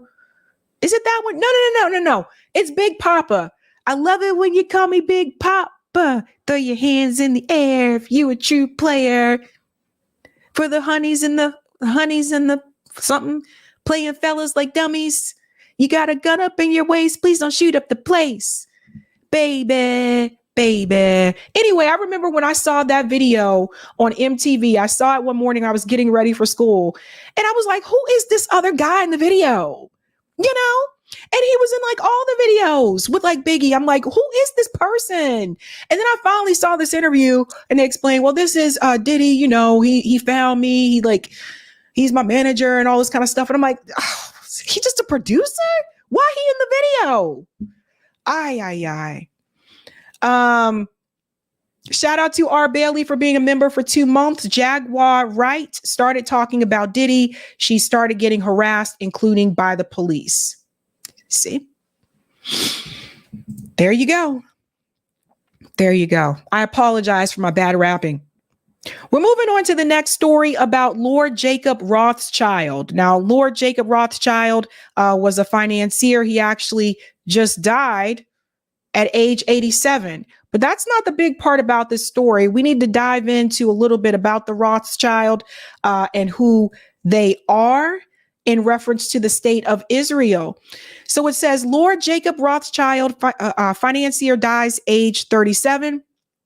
Oh, this is him. Sorry. That's him. It says, in a statement on Monday, his family called Lord Rothschild a towering presence in many people's lives. His career began at the family bank, N.M. Rothschild and Sons, before starting his own wealth management fund. He was also known for his philanthropy. Former Prime Minister Tony Blair paid tribute to his dear friend, describing him as a wonderful human being. This is interesting. Born in Berkshire in 1936, Lord Rothschild was educated at Eton College and went on to study history at Christ Church, Oxford.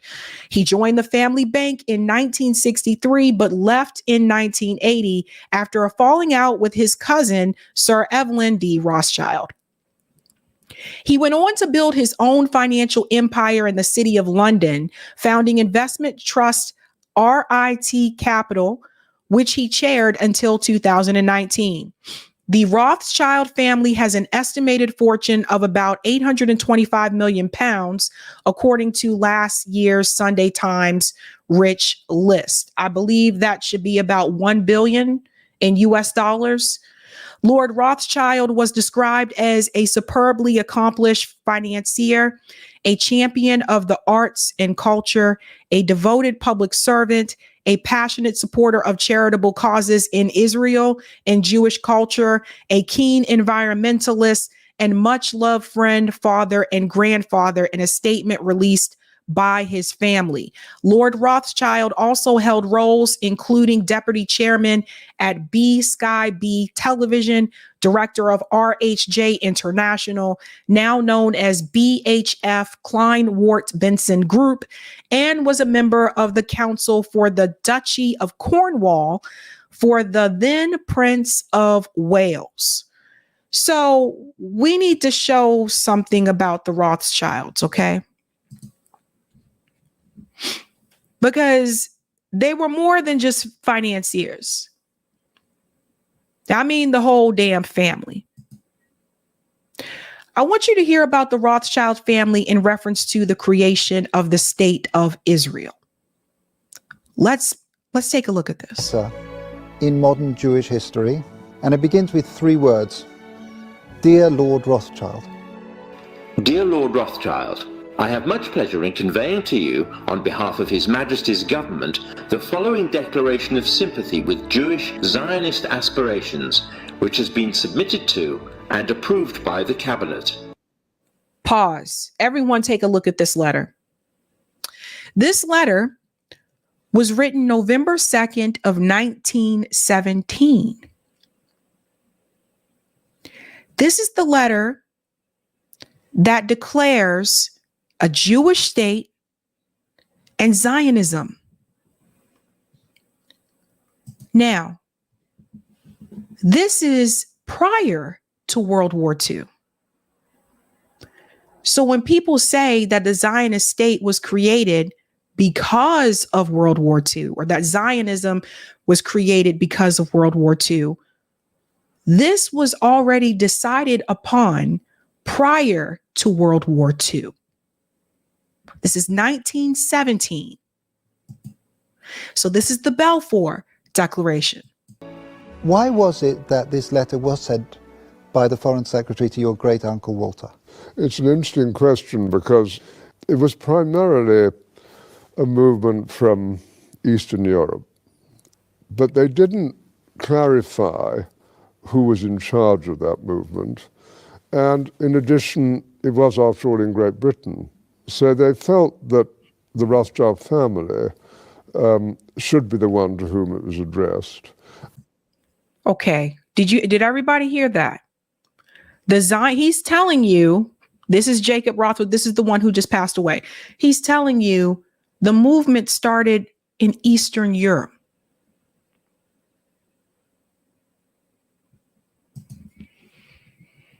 And Walter was Lord Rothschild, and he was a Zionist. And those really are the background reasons. So Walter received the Balfour Declaration, and I have a copy here. And I wonder if I could possibly ask you to read it for us. Yes, indeed. Yeah. I'm going to put on my spectacles to make sure I read it accurately. His Majesty's government view with favour the establishment of Palestine as a national home for the Jewish people, and will use their best endeavours to facilitate the achievement of this object, it being clearly understood that nothing shall be done which may prejudice the civil and religious rights of existing non-Jewish communities in Palestine, or the rights and political status enjoyed by Jews in any other country. Pause for a second. So you see what has happened, right? This piece right here, it says, nothing shall be done which may prejudice the civil and religious rights of existing non-Jewish communities in Palestine, or the rights and political status enjoyed by Jews in any other country. So you see this? Obviously, this part right here was not upheld. The non-Jewish communities. Country. I should be grateful if you would bring this declaration to the knowledge of the Zionist Federation. Yours, Arthur Balfour. And here it is, the Balfour Declaration. What do you feel when you see it here? I genuinely feel it's one of the most extraordinary moments in the history of the Jewish people. If you think it took 3,000 years to get to this, and then you say, how did this miracle happen? It's the most incredible piece of opportunism. I mean, if you think you had an impoverished would-be scientist, Chaim Weizmann, who somehow gets to England, meets a few people, including members of my family, seduces them. He has such great charm and conviction. He gets to Balfour, and he unbelievably persuades Balfour and Lloyd George, the Prime Minister, and most of the ministers, that this idea of the national home for Jews should be allowed to take place. I mean, it's so unlikely. You hear this, right? And his voice just cracks me up, by the way. Oh, this home is unlikely, right? So see how all the effort that was willing, by the way, just think about the time, 1917. Okay. See what they were willing to do for Jewish people. See what they were willing to do, right? 1917. And what was still happening to descendants of slavery in the United States? 1917, right? Nobody ever went this far to create a place where descendants of slavery could feel safe. Nobody. No one. Never forget that. And then he's, starts to fight a difficult battle with the British cabinet, and this letter goes through 5 drafts, as you know. And in the end, it comes out as a rather compromising letter. I mean, the essential point is there for the Jewish community to fasten on to. You have the first bit, which promises a national home rather than the national home. You see this? First part promises a national home. And then you have the bit that nothing that's to be done should in any way harm the Arab community. But this is important. Nothing should be done to harm, he said, the Arab community. But the language here is non-Jewish communities. So obviously that part of the bargain was not upheld. You see this?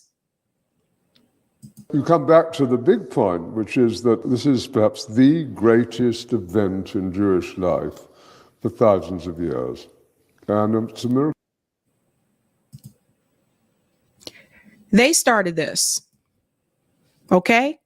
They started this. In fact, believe it or not everyone that was a part of the Rothschild family actually agreed with Zionism. Now, here's the piece you may not be aware of. Jewish identity and positions on Zionism. Jewish solidarity in the family was not homogenous. Many Rothschilds were supporters of Zionism, while other members of the family opposed the creation of a Jewish state. In 1917, Walter Rothschild, second Baron Rothschild, was the addressee of the Balfour Declaration to the Zionist Federation, which committed the British government, I think I went up too far. Oh, here we go. The British government to the establishment in Palestine of a national home for the Jewish people. His nephew, Victor Lord Rothschild, was against granting asylum or helping Jewish refugees in 1938. So just listen to this, guys. This is going to show you not everybody in the family was on board with this. After the death of James Jacob D. Rothschild in 1868, his eldest son, Alphonse Rothschild, took over the management of the family bank and was the most active in support for Eretz Israel. The Rothschild family archives show that during the 1870s, the family contributed nearly 500,000 francs per year on behalf of Eastern Jewry to the Alliance Israelite Universale. So I wanted you to see this because I wanted you to understand that it wasn't everybody, but obviously the loudest voices were heard. Now, check this out. It says here, they bring up Netanyahu. Interviewed by Haaretz in 2010, Baron Benjamin Rothschild, who was a Swiss-based member of the banking family, said he supported the Israeli-Palestinian peace process. I understand that it is a complicated business. See the language? What I tell you, still using the word complicated. I told you it's not, mainly because of the fanatics and extremists, and I'm talking about both sides. I think you have fanatics in Israel. In general, I am not in contact with the politicians. I spoke once with Netanyahu. I met once with an Israeli finance minister, but the less I mingle with the politicians, the better I feel.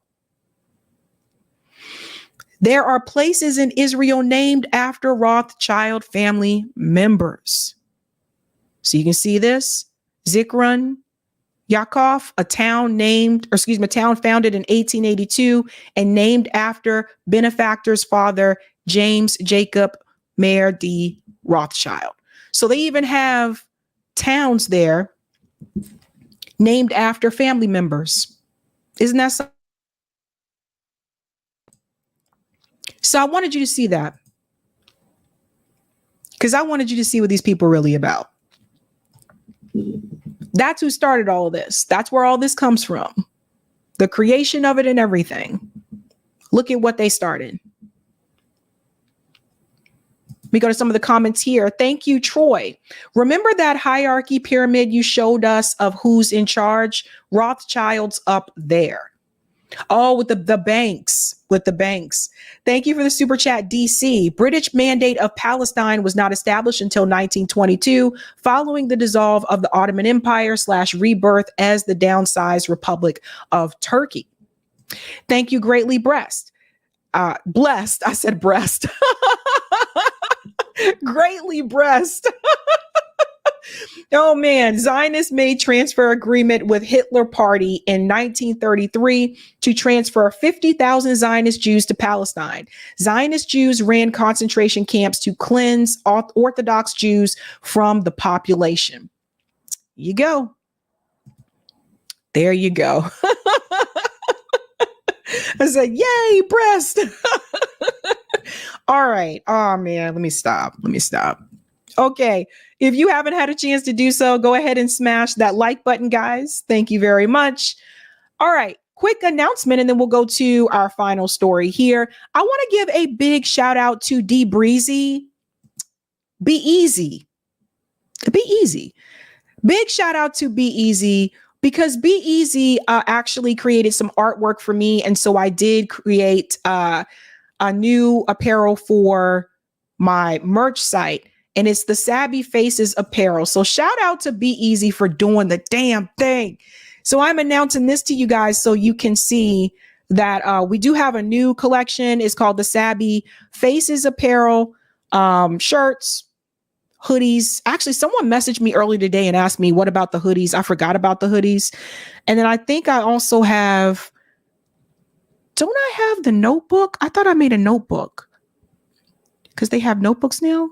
I just wanted to show you guys a new one. Yeah. So there's the Faces, Sabby Faces notebook. He made this, not me, guys. Like I tell you, I don't have these skills. But yeah, I really like it. He made all these different pictures, and there's more than just these 4, but he made a whole bunch of them. I chose these 4, just basically put them onto a grid. And then I think you can do different ones. Yeah, you just click on different ones and it shows you. There used to be a thing where I could click on different color. Oh, there you go. Yeah, and they're different colors. I just thought it was cute. Someone asked for the hoodies. The hoodies are here because someone did ping me about this earlier today. And I think there's also a V-neck tee. I did do a V-neck with this one this time. Yeah, I did V-neck. And then the other one I was going to show you is the mugs. I don't know about you guys, but I'm more of a mug person. That's just me. Like, I think I have 2 of these t-shirts somewhere, but I don't really wear them. That's just my thing. Yeah, the Sabby Faces mug. So there's the 2-tone mug, and you can change the color of the handle. It's cute. I usually don't mention my merch site unless I add something new. And then there was the other mug too. I'll just show that really quick, and then we'll get to the final story here. Oh, this is the plain coffee mug. Yeah, this one's just the plain one. And it's on the front and the back. So you get the front view, back view. Yeah, I thought that was really cute. So shout out to Be Easy for doing the damn thing. Now we're going to get to our final story here. Khanna and Van Jones are pleading with you. We'll start with Khanna first in reference to Biden 2024. He is being confronted about Michigan voters not willing to support Joe Biden. Let's go ahead and get into that piece here. Joining me now, California Democratic Congressman Khanna, who visited Michigan this week to speak with Arab American leaders in the community about what they are worried about. Congressman, it's great to have you back on the show. Thanks for making time for us. So let me start there with the conversation you had with Michigan voters. And aside from a ceasefire, tell us a little bit about what the leaders, the community leaders, the voters are asking for, and what will it take to get back on board with President Biden? Airman, the first thing that you realize is the deep hurt, the deep sense of anger, the deep sense of grief and loss that is present in Dearborn and in the communities. Some people talked about knowing family members, intergenerational, 3 generations of family members that have been killed. Someone talked about how she herself went to UNRWA schools and UNRWA provided food for her mother to survive. This is a deeply emotional issue, and first we need to have an end to the war and then a period of healing before we can even make a political case. Governor Gretchen Whitmer and Democratic Congresswoman Debbie Dingell responded to questions today about the growing progressive movement urging voters to vote uncommitted on Tuesday. Let me play you a part of that response. This is, I think, a very high stakes moment. I am encouraging people to cast an affirmative vote for President Biden. I understand the pain that people are feeling, and I'll continue to work to build bridges with folks in all of these communities. I just want to pause for a second and add something here. No, she doesn't understand the pain that they're experiencing. She can't possibly understand the pain there. I don't even understand the pain. I sympathize, but I can't fully understand it the way that someone who is Palestinian, understands it, especially those that had family members in Gaza. No, I don't fully understand. Gretchen Whitmer doesn't fully understand. If she fully understood, she wouldn't be sitting there telling you, I'm encouraging you still to vote affirmative for Joe Biden. Situation in Gaza, I could go on about at length. And we've got to find a solution that brings a ceasefire. The president's working on a temporary ceasefire now. And I will say that his White House has conversations now ongoing with the senior leadership of this community that I think are very, very important and critical.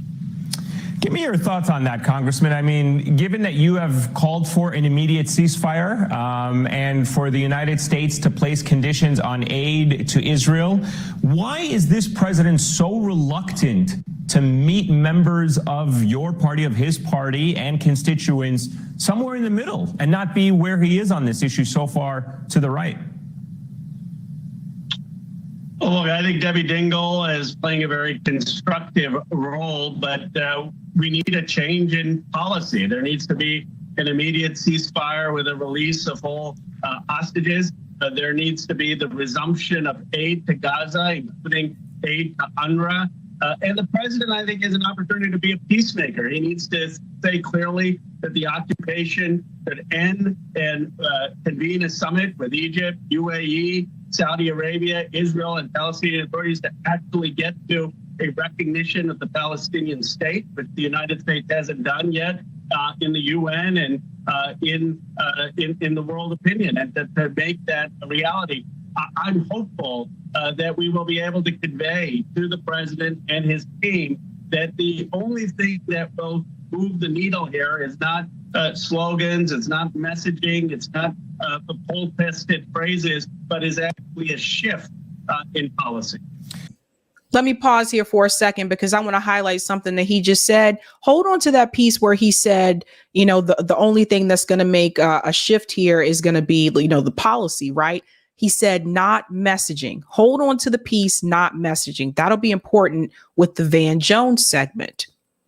That being said, I want you guys to remember Khanna didn't even want to call for a ceasefire either. He repeatedly pushed back on calling for a ceasefire when other colleagues of his had already done so, right?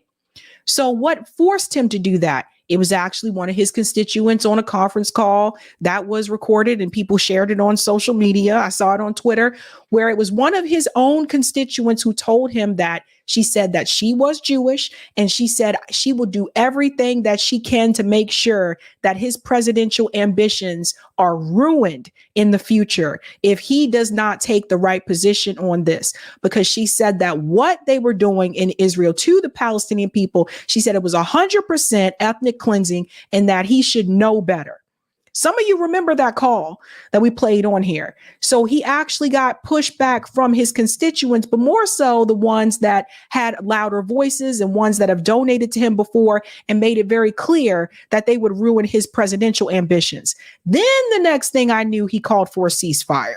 So just keep that in mind. Where do you see the uncommitted vote go after the primary? Are you worried about November? Because as you said, this is to send a message to President Joe Biden. If the number, and I don't know if there is a number out there that is supposed to be a threshold that would get the White House's attention, but is there a stated number that they're trying to go for, or a percentage of the population that they want to have in order for this to be a serious cause of concern for the White House? And are you concerned about it in November? I mean, let me first say that if I were a Michigan voter, I would vote for the president because I believe he represents a much better chance of peace in the Middle East and justice than Donald Trump. Pause. You don't have to vote at all. Right. So for the people who say, well, I'm going to vote for Joe Biden, like Khanna, I'm going to vote for Joe Biden because he represents a better chance of peace in the Middle East than Donald Trump. You don't have to vote for either one of them. That's the kicker, folks. Khanna, his job is to make you, notice what he said, his job is to still make you believe you got to pick one of these guys or else. No, you don't. You really don't have to pick either one of them.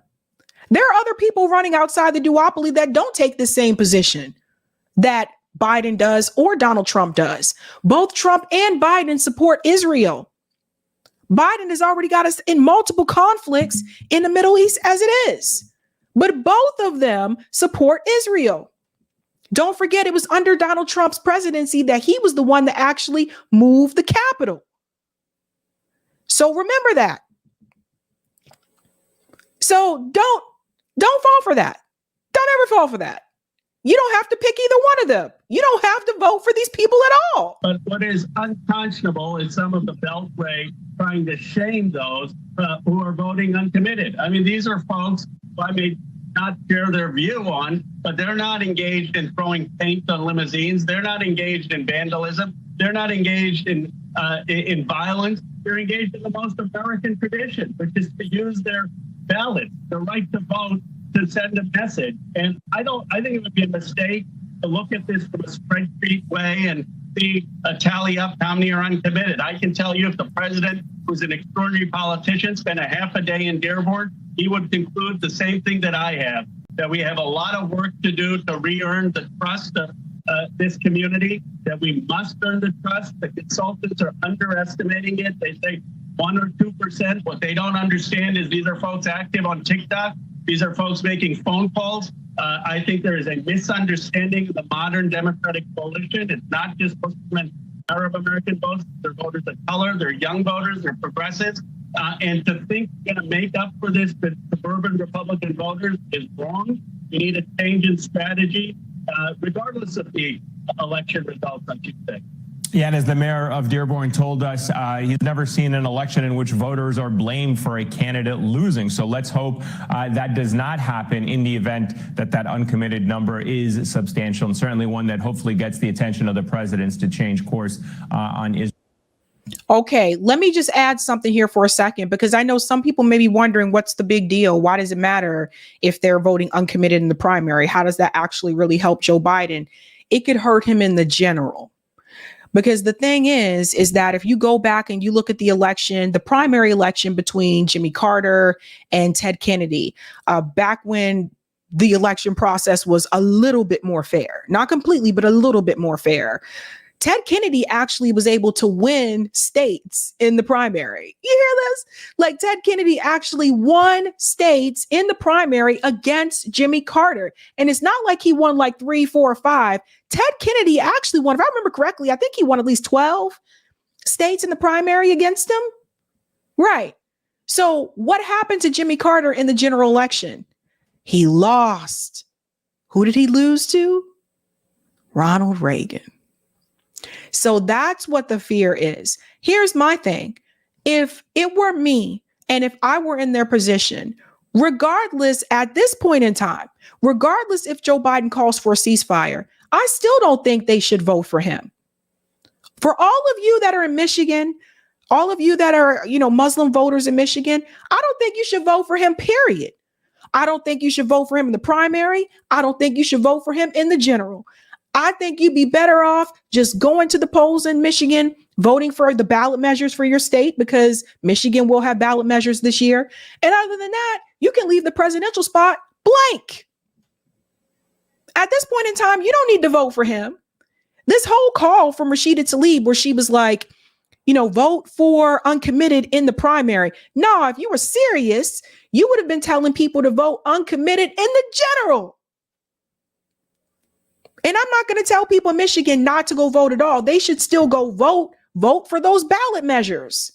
But when it comes to the president, you ain't got to vote for Trump or Biden at all. At all. Now, Ro Khanna told you it's not about the message. It's about changing policy.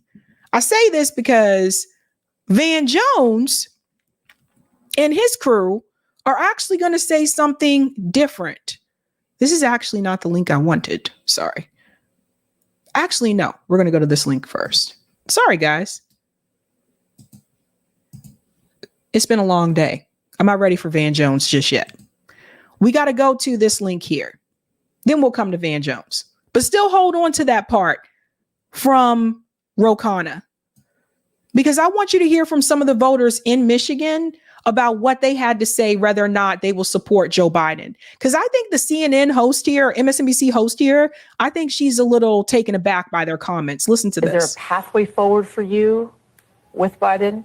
Oh, absolutely not. You cannot keep killing people with our money and just keep thinking that, oh, we are stupid enough to elect you again, because we'll fall in line. We'll forget. This is an insult to me as a voter. For you, Biden has a pathway forward. Biden has a pathway forward. It's not. And what does that look like? That is him calling for a permanent and immediate ceasefire. The straightforward, simple answer for the Biden administration is push for a ceasefire, stop aiding Israel in their war crimes, and I guarantee you there are enough people who would be willing to deal with it and vote for the man. It is. Let me pause here for a second. So he was willing to give, but this woman right here, I want everyone to hear this woman again, because I feel like this is the stance that all of us should take. Everybody should take, regardless, especially for those of you that are African-American voters and you're Democrat loyalists and you're like, well, I got to go vote for the Democratic Party because the Republican Party is so much worse. I just want to tell you, if you take a look back and you realize that the Democratic Party has actually not done anything policy-wise that's actually helped your community, if you're looking around and you still see abandoned houses in your damn neighborhood, but you got people coming to you telling you that you need to go out there to the polls and you need to support your mayor and all these people that you've been electing over and over again, and they just let the communities go to shit. Hello, Baltimore. Hello, DC. I'm talking to you. And I got family in Baltimore, so don't come for me. Okay? I'm talking to you. If you're looking around in your community and you still seeing abandoned houses, you see the schools are still falling apart. You see they still got liquor stores on every damn corner, But you go over to the white side of town and they got juice bars. You follow me? You follow me? You see, there's no gym, no recreation, anything healthy for you as a community in the neighborhood. The only thing they bring in is poison.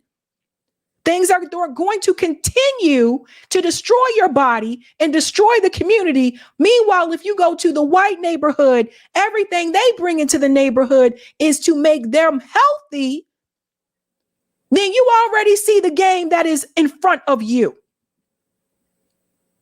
So my plea to you is to do the same thing that this woman is doing right here.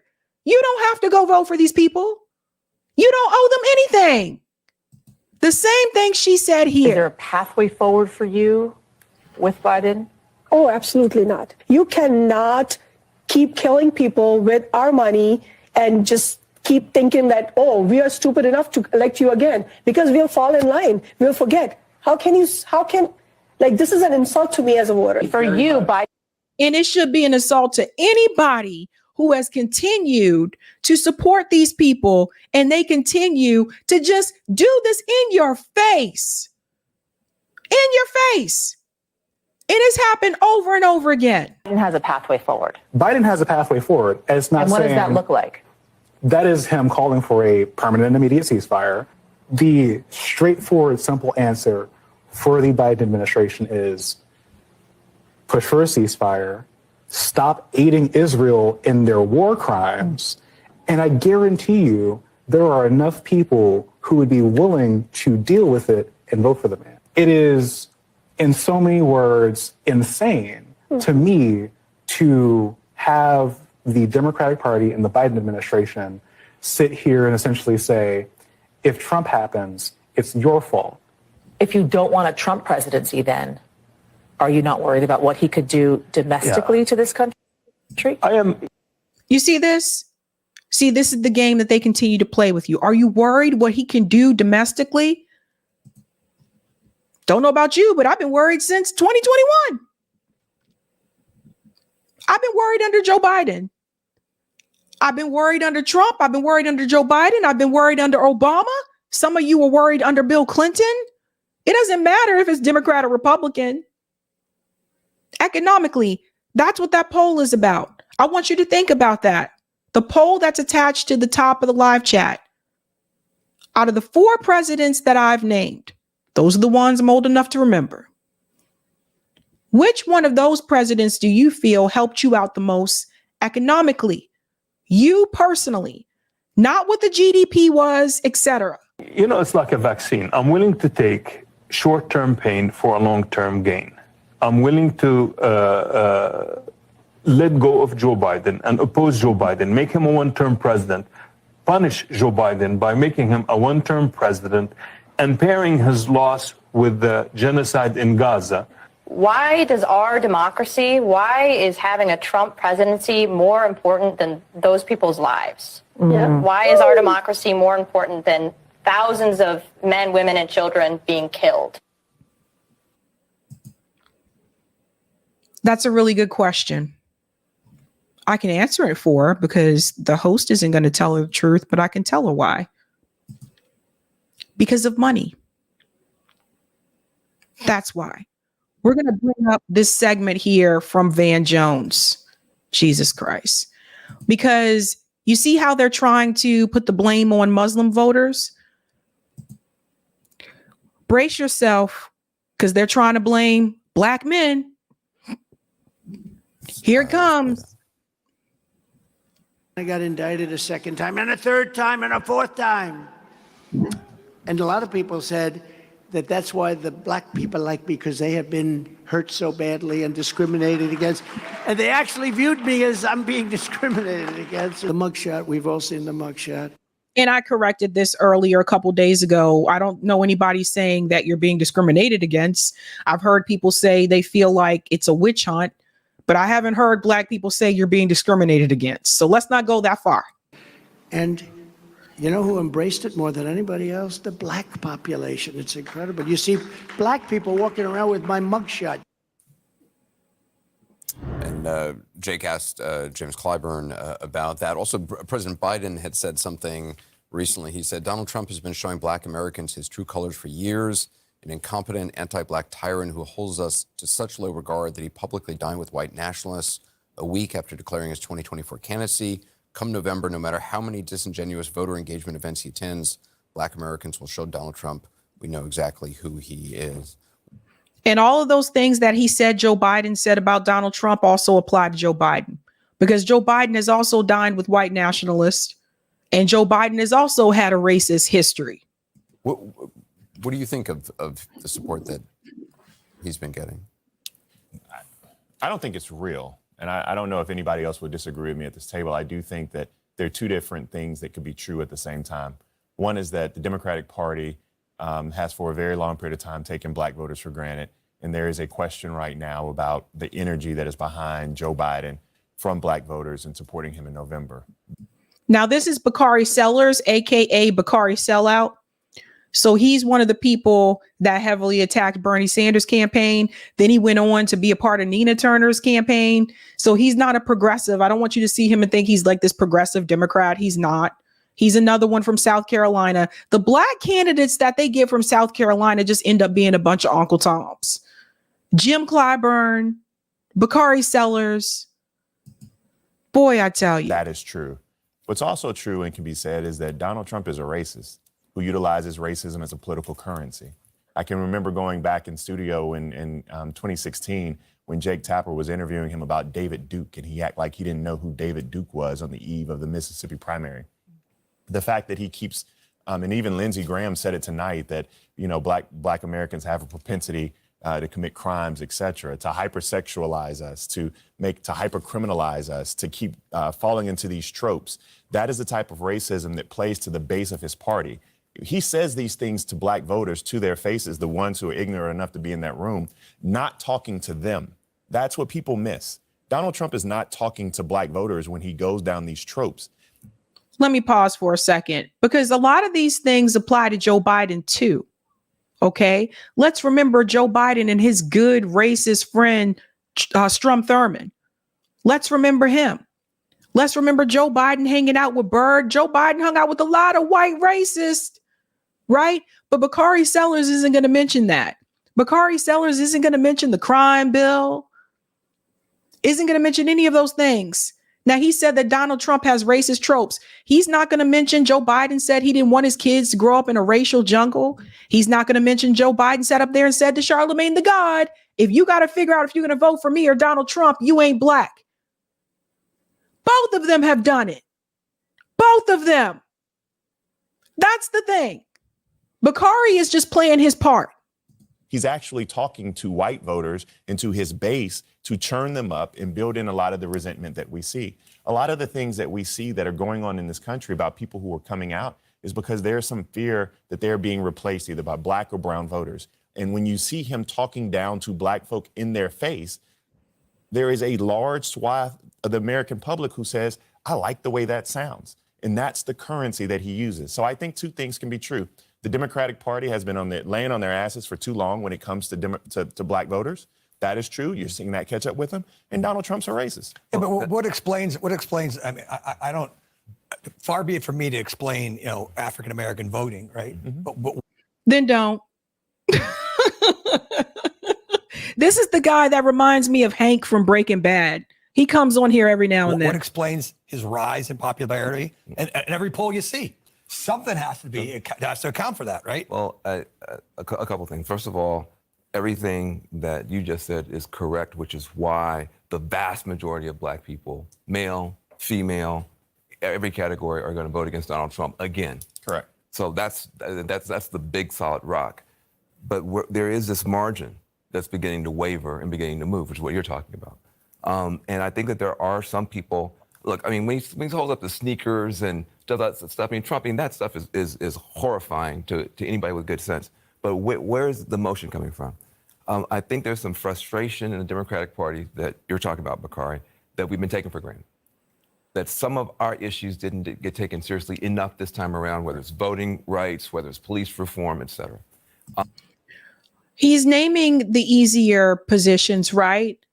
Okay, you notice what Van Jones does? This is how he gets to keep his spot on networks like CNN, right? He gets to pop in every now and then. He brings up voting rights and police reform, right?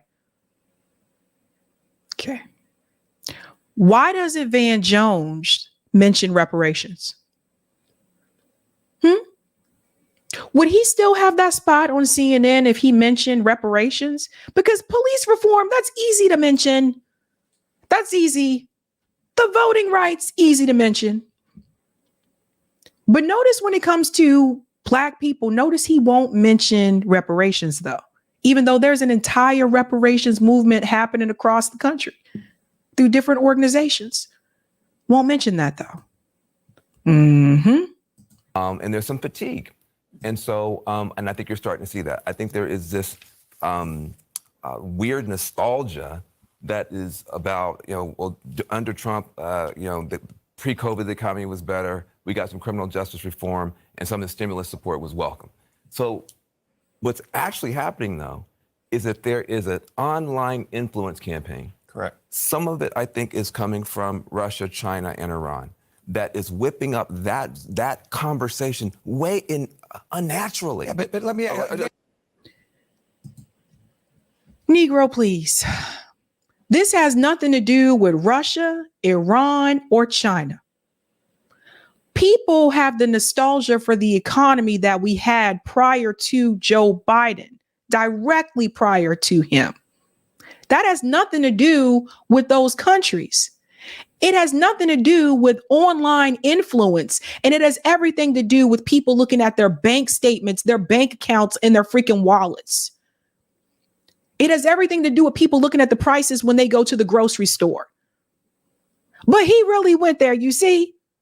Do you think that Van Jones doesn't know better? Do you think that he really buys this BS that he's saying? No, he knows better. He was once one of the radical activists that they talk about. Somebody gave him a suit and a tie, and he decided he wanted to make more money. And that's how he got where he is.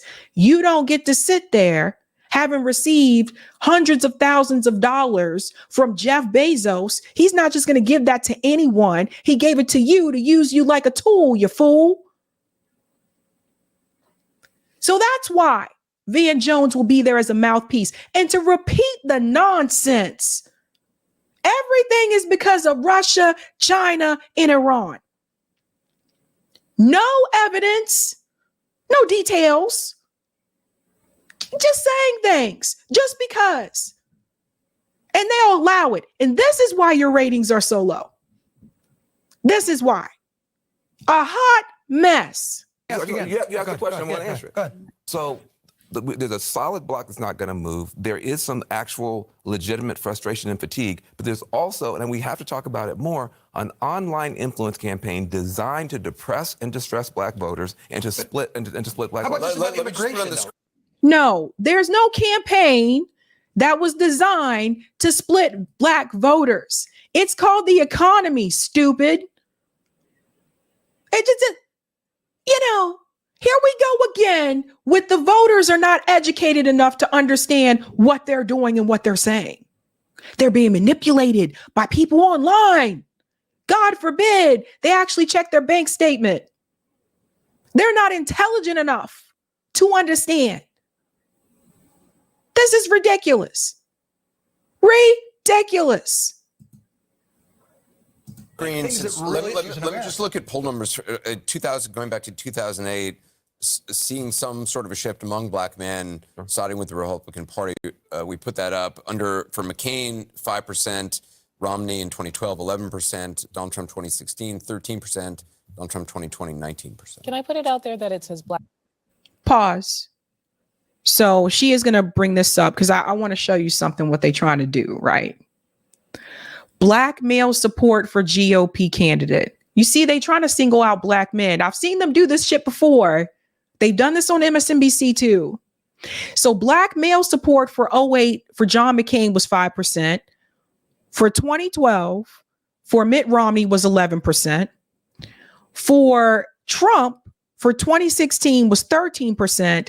And now what they're trying to point out is that for 2020, was 19%. What they're not showing is for 2024, right? But Trump got an increase of Black support from Black men. But let me be clear about what they are trying to do. So get ready for this. If Donald Trump wins in November, they're going to blame Black men. Just like Stacey Abrams blamed Black men, right? Because she lost. Get ready for it, folks, because that's who they're going to put the blame towards, because they know that when it comes to Black women, because they are women, most likely they're going to vote towards reproductive rights, right? So most likely they're going to vote for the Democrat or not vote at all. But they are already setting up the trap to target Black men for the blame. So get ready, guys. Get ready, because they're going to come for you. They're going to blame, here it is, two peeps. They're going to blame Black men, the third party and independent candidates, and they might toss in Russia. We already know this game. Black male support. And one thing we're not acknowledging is the growing gender divide that is happening across the board with partisanship, that men in general are trending more Republican, yes. Women in general, especially young women, are trending more Democratic, and that this is affecting. You could probably talk very similarly about Latino men, et cetera. Yes. So that's one thing. And the other thing is we do have a tendency to blow up this particular dialogue, which has been around for a very long time. There have always been Black conservatives, and they've always made a very similar argument, which is that the Democratic Party takes you for granted. I actually don't hear anything all that new in this, but I understand what you're saying about optics, which I think is important to show that I'm out here just saying whatever, I'm not worried about microaggressions or wokeism or any of that stuff. I'm out here telling the truth. There could be lots of reasons why people might want to wear a Trump mugshot shirt. It doesn't necessarily mean the Trump curious are not the Trump committed. And that's you hear what she's saying? So she's like, I'm sorry, let me check these guys here. So she's reminding them there's always been Black conservatives. Oh boy. Just something to consider. There just a chance that the Trump message resonates with African Americans? Well, isn't there a chance? Of course it is. But let's be. See, Hank from Breaking Bad gets it. Here it is. It doesn't mean the Trump curious are not the Trump committed, and that's just something to consider. Just a chance that the Trump message resonates with African Americans. So the Hank stunt double from Breaking Bad, he seems to get it.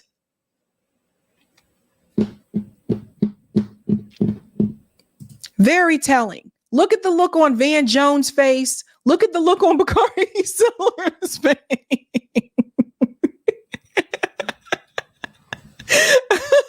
I did. She said Hank from Breaking Bad. He does remind me of Hank from Breaking Bad.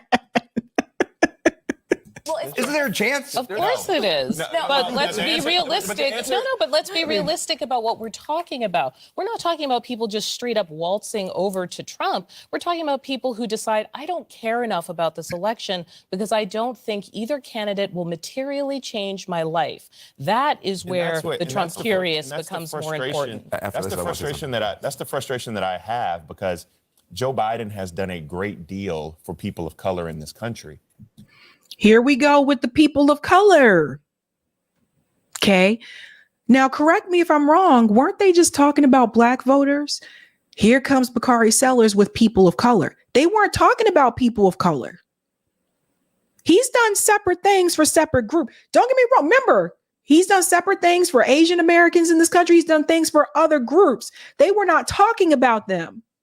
This is one of the criticisms that people have sometimes when they say, when we're talking about something specifically for the Black community, in comes the person that says, yes, well, people of color, the conversation was not about people of color. The conversation was about Black voters. And here comes Bakari Sellout to expand the field and say people of color. And why does he do that? Because he knows that Joe Biden hasn't done a lot for Black people, so he has to expand it to people of color. Boy, I tell you. And the disconnect is the messaging around the successes that he's had. And the fact that they're not actually out there, and they're trying to now, and they're getting around to that. I just want to say one quick thing, and I know others want to get in. One of the great achievements, I think, of progressive Black leadership has been to hold the Black and brown communities together despite immigration.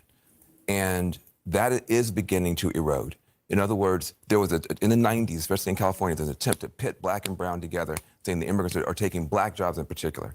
And we beat that back. We said we're not going to let this economic argument put us in the camp of what we think is basically a fundamentally racist attempt to push brown people down and to create brown second-class citizens. And I think that was a huge achievement. And people now take it for granted that Black and brown people are going to vote together. Because of what's happened, it's very important, because of these Republican governors shipping immigrants into blue cities, and they're landing in Black communities and in places like New York and other places, Black students are not able to go to schools and use facilities sometimes because this artificially manufactured conflict between Black and brown folks at the grassroots level. I don't necessarily agree that there was a strong coalition between Black and brown folk in this country as long as I can remember. I don't know what Van's talking about. I really don't know. This is not to say, I had friends of all different races, but I was also a military kid, so we moved around a lot, all that jazz. You guys heard that story before. Anywho, I don't necessarily know if that is really true. And so I don't know. Maybe Van Jones had a different experience. But based on what I've seen, even when I lived in New York, I never really saw that as such. And that's not to say that people who were Black and brown weren't friends. But I think when you're talking about community, that brings up a different, it's a different element to a relationship. Because I can be friends with you, but that doesn't mean I consider you to be in community with me. And that doesn't mean you consider me to be in community with you. So this is why I'm like, I don't know what he's referring to. I don't know, man. Hold on a second. Shipped by Republican governors. Most of them are not transplanted as photo ops. We can argue about it. But Your Times told me that. But we can argue well, about then. But I think it's important now because the Obama coalition, and which you know more about than anybody else, and the Biden coalition assumed certain groups would stay together. And you are seeing some of that beginning to fray. We should be able to talk about it. Can I say one thing on this quickly? Because when I don't know, man. I don't remember. Terry said exactly, there's no Black-brown coalition where I live. Yeah, I mean, I don't even remember this happening under the Obama administration, like what he's saying, like there was this Black-brown energy. No, I don't remember that. I really don't. And I'm not trying to be an ass. But I do not remember that happening. I remember a bunch of Black people going out and voting for Obama. I remember like Black universities going out and voting for Obama and stuff like that. But after that, it wasn't like, hey, everybody, let's all just coalesce together and form community. Hell, what do you mean, Van? There are still communities in this country that won't even let Black people live there as renters. Okay? As renters. So I don't know what you're referring to in reference to this so-called coalition. But I want to hear from you guys. Van got to go. What do you think in reference to the 4 presidents that are listed in the poll? When was the economy best for you personally?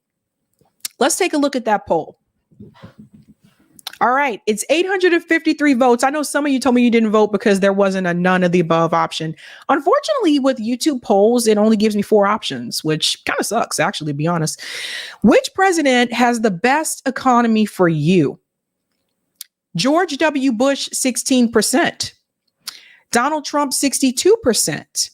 Barack Obama, 19%. And Joe Biden, 4%. So I think what this poll proves is that I don't know what Van and them are talking about, but it proves that the economy has not been the best for people under Joe Biden. I mean, I put the last 4 presidents that we've had. So that just goes to show you once again, that's mainstream media trying to use propaganda against you. We will do call in. Stay tuned for that. Eric's going to come on, say hello. Read the super chats. We still got some super chats, Eric. And then I'm going to take a quick break. I'll be right back and we'll head on over to call in. All right. Hello.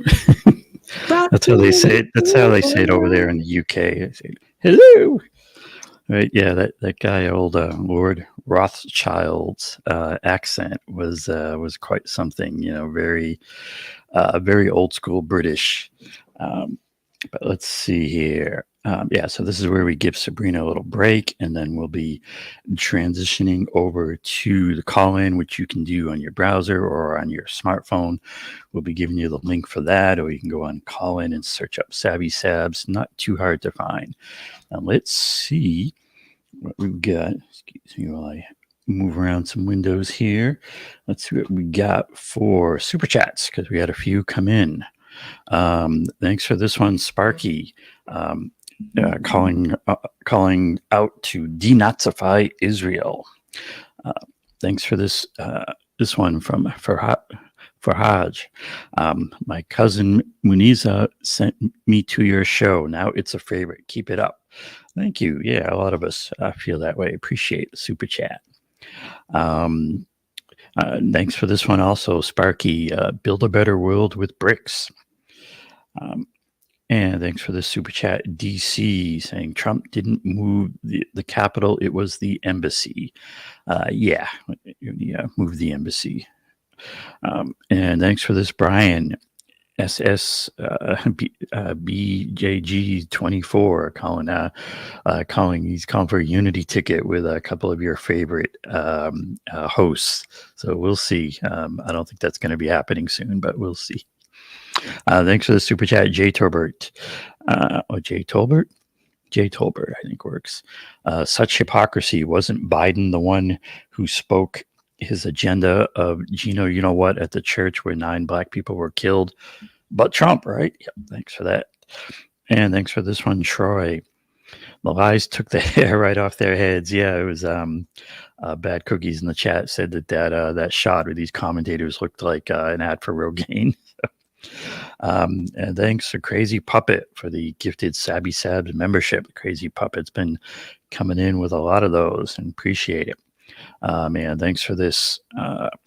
Also, Crazy Puppet, not enough green in the chat, referring to if you have a YouTube membership on Sabby Sabs, your name shows up as green in it, and you get the little icon. So thanks for that. Thanks for the super chat, R. Bailey. The only difference between Biden and Trump is that Trump will send the immigrants home.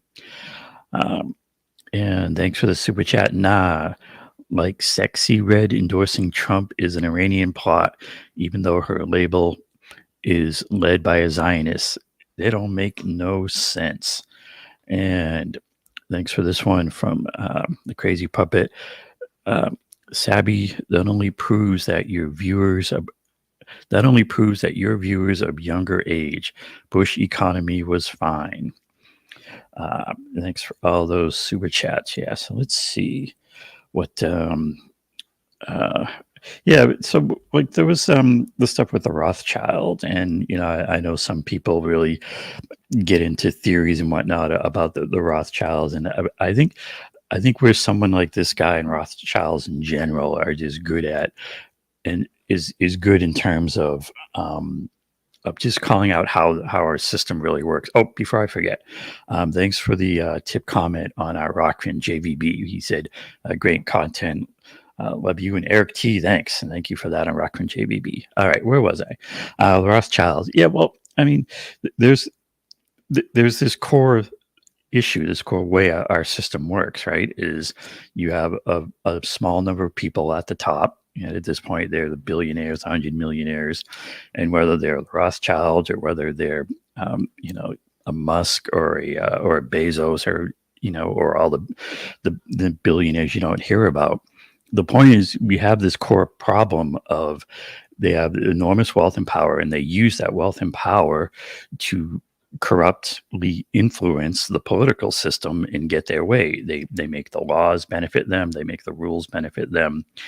And I think that when we're talking about all these things, if we don't bring it back to that problem, this money and corruption, then I don't see how we get anywhere. Right? We always need to make those connections. And the acronym I put up, that I like for it is MCDS: Money, Corruption, Demand, Solutions. So then if we make these connections, right, to where there's this core problem, then what do we do about it? What's our demand, right? And our demand needs to be to get the corruption out, get the big money out. And I just find that so many times these issues are talked about and described, and they never get to the demand, much less the solution. And if you don't get to that, then what are we really doing here? Is what I'm saying. And so our demand is to get the big money out, or I humbly suggesting that needs to be our core demand. And in terms of like presidential candidates, there's been a lot of controversy, as I'm sure a lot of you known about independent presidential candidates recently. And I'm still waiting for the candidate that really puts that front and center: the money, the corruption, the demands. And then when someone asks that candidate, well, how are you going to do anything about this, whatnot? Well, they can say, our candidacy, our whole movement is about this demand to get the big money out. And then they can say, well, here on our website is this list of solutions for how you deal with the big money. And that's the things that, people know about but don't talk about enough. Public financing of campaigns, fixing the Constitution, banning big money lobbying, ranked choice voting. There's a real effective list that's out there of the real solutions, but these things don't get talked about. When we have this story that we just showed about, the primaries and Biden running and whether they're going to vote for Biden in the primary or not, all these things get talked about, but what do they never bring up, right? What they don't bring up is the corruption. They never get to this real simple thing that both of these major parties don't really care all that much about winning so much as they care about keeping the gravy train rolling, keeping the money rolling. And so that's the conversation that the corporate establishment and their bought media are trying to prevent us from having, is that it's all about their getting paid and money and the power of the billionaire class and the corporate oligarchy, the what do you call it? The military industrial complex. It's all about money, back down to the money. And focus on that or miss the plot. That's what I'm. And we have to end with our special appearance. They're waiting for it. Kitty! Looking incredibly cute. There's Kiva. We call this our Kiva Oh, fluffy cat. Yeah. Fluffy. Oh, she's like, I am trying to rest. Don't fall off the chair. All right, see you next time, Kiva. Oh, right. She's a real cutie. Yeah, and it's important. Like when we talk about demands, just think about it. Like the voters in Michigan, or the Muslim voters in Michigan, are making demands. But the thing is, like I said, at this point, I would argue just don't vote for him. Period. Is not even worth it at this point. He let all these months go by and your people are still being slaughtered and starved. Like, no, just like don't vote for him, period. But the reason Biden is even entertaining what they have to say is because they had demands. Mm-hmm. And demand an end to the corruption, or else nothing's going to change. That's right. All right, we can talk about that on Call-In. Tell us what you think. See you in there. Hey.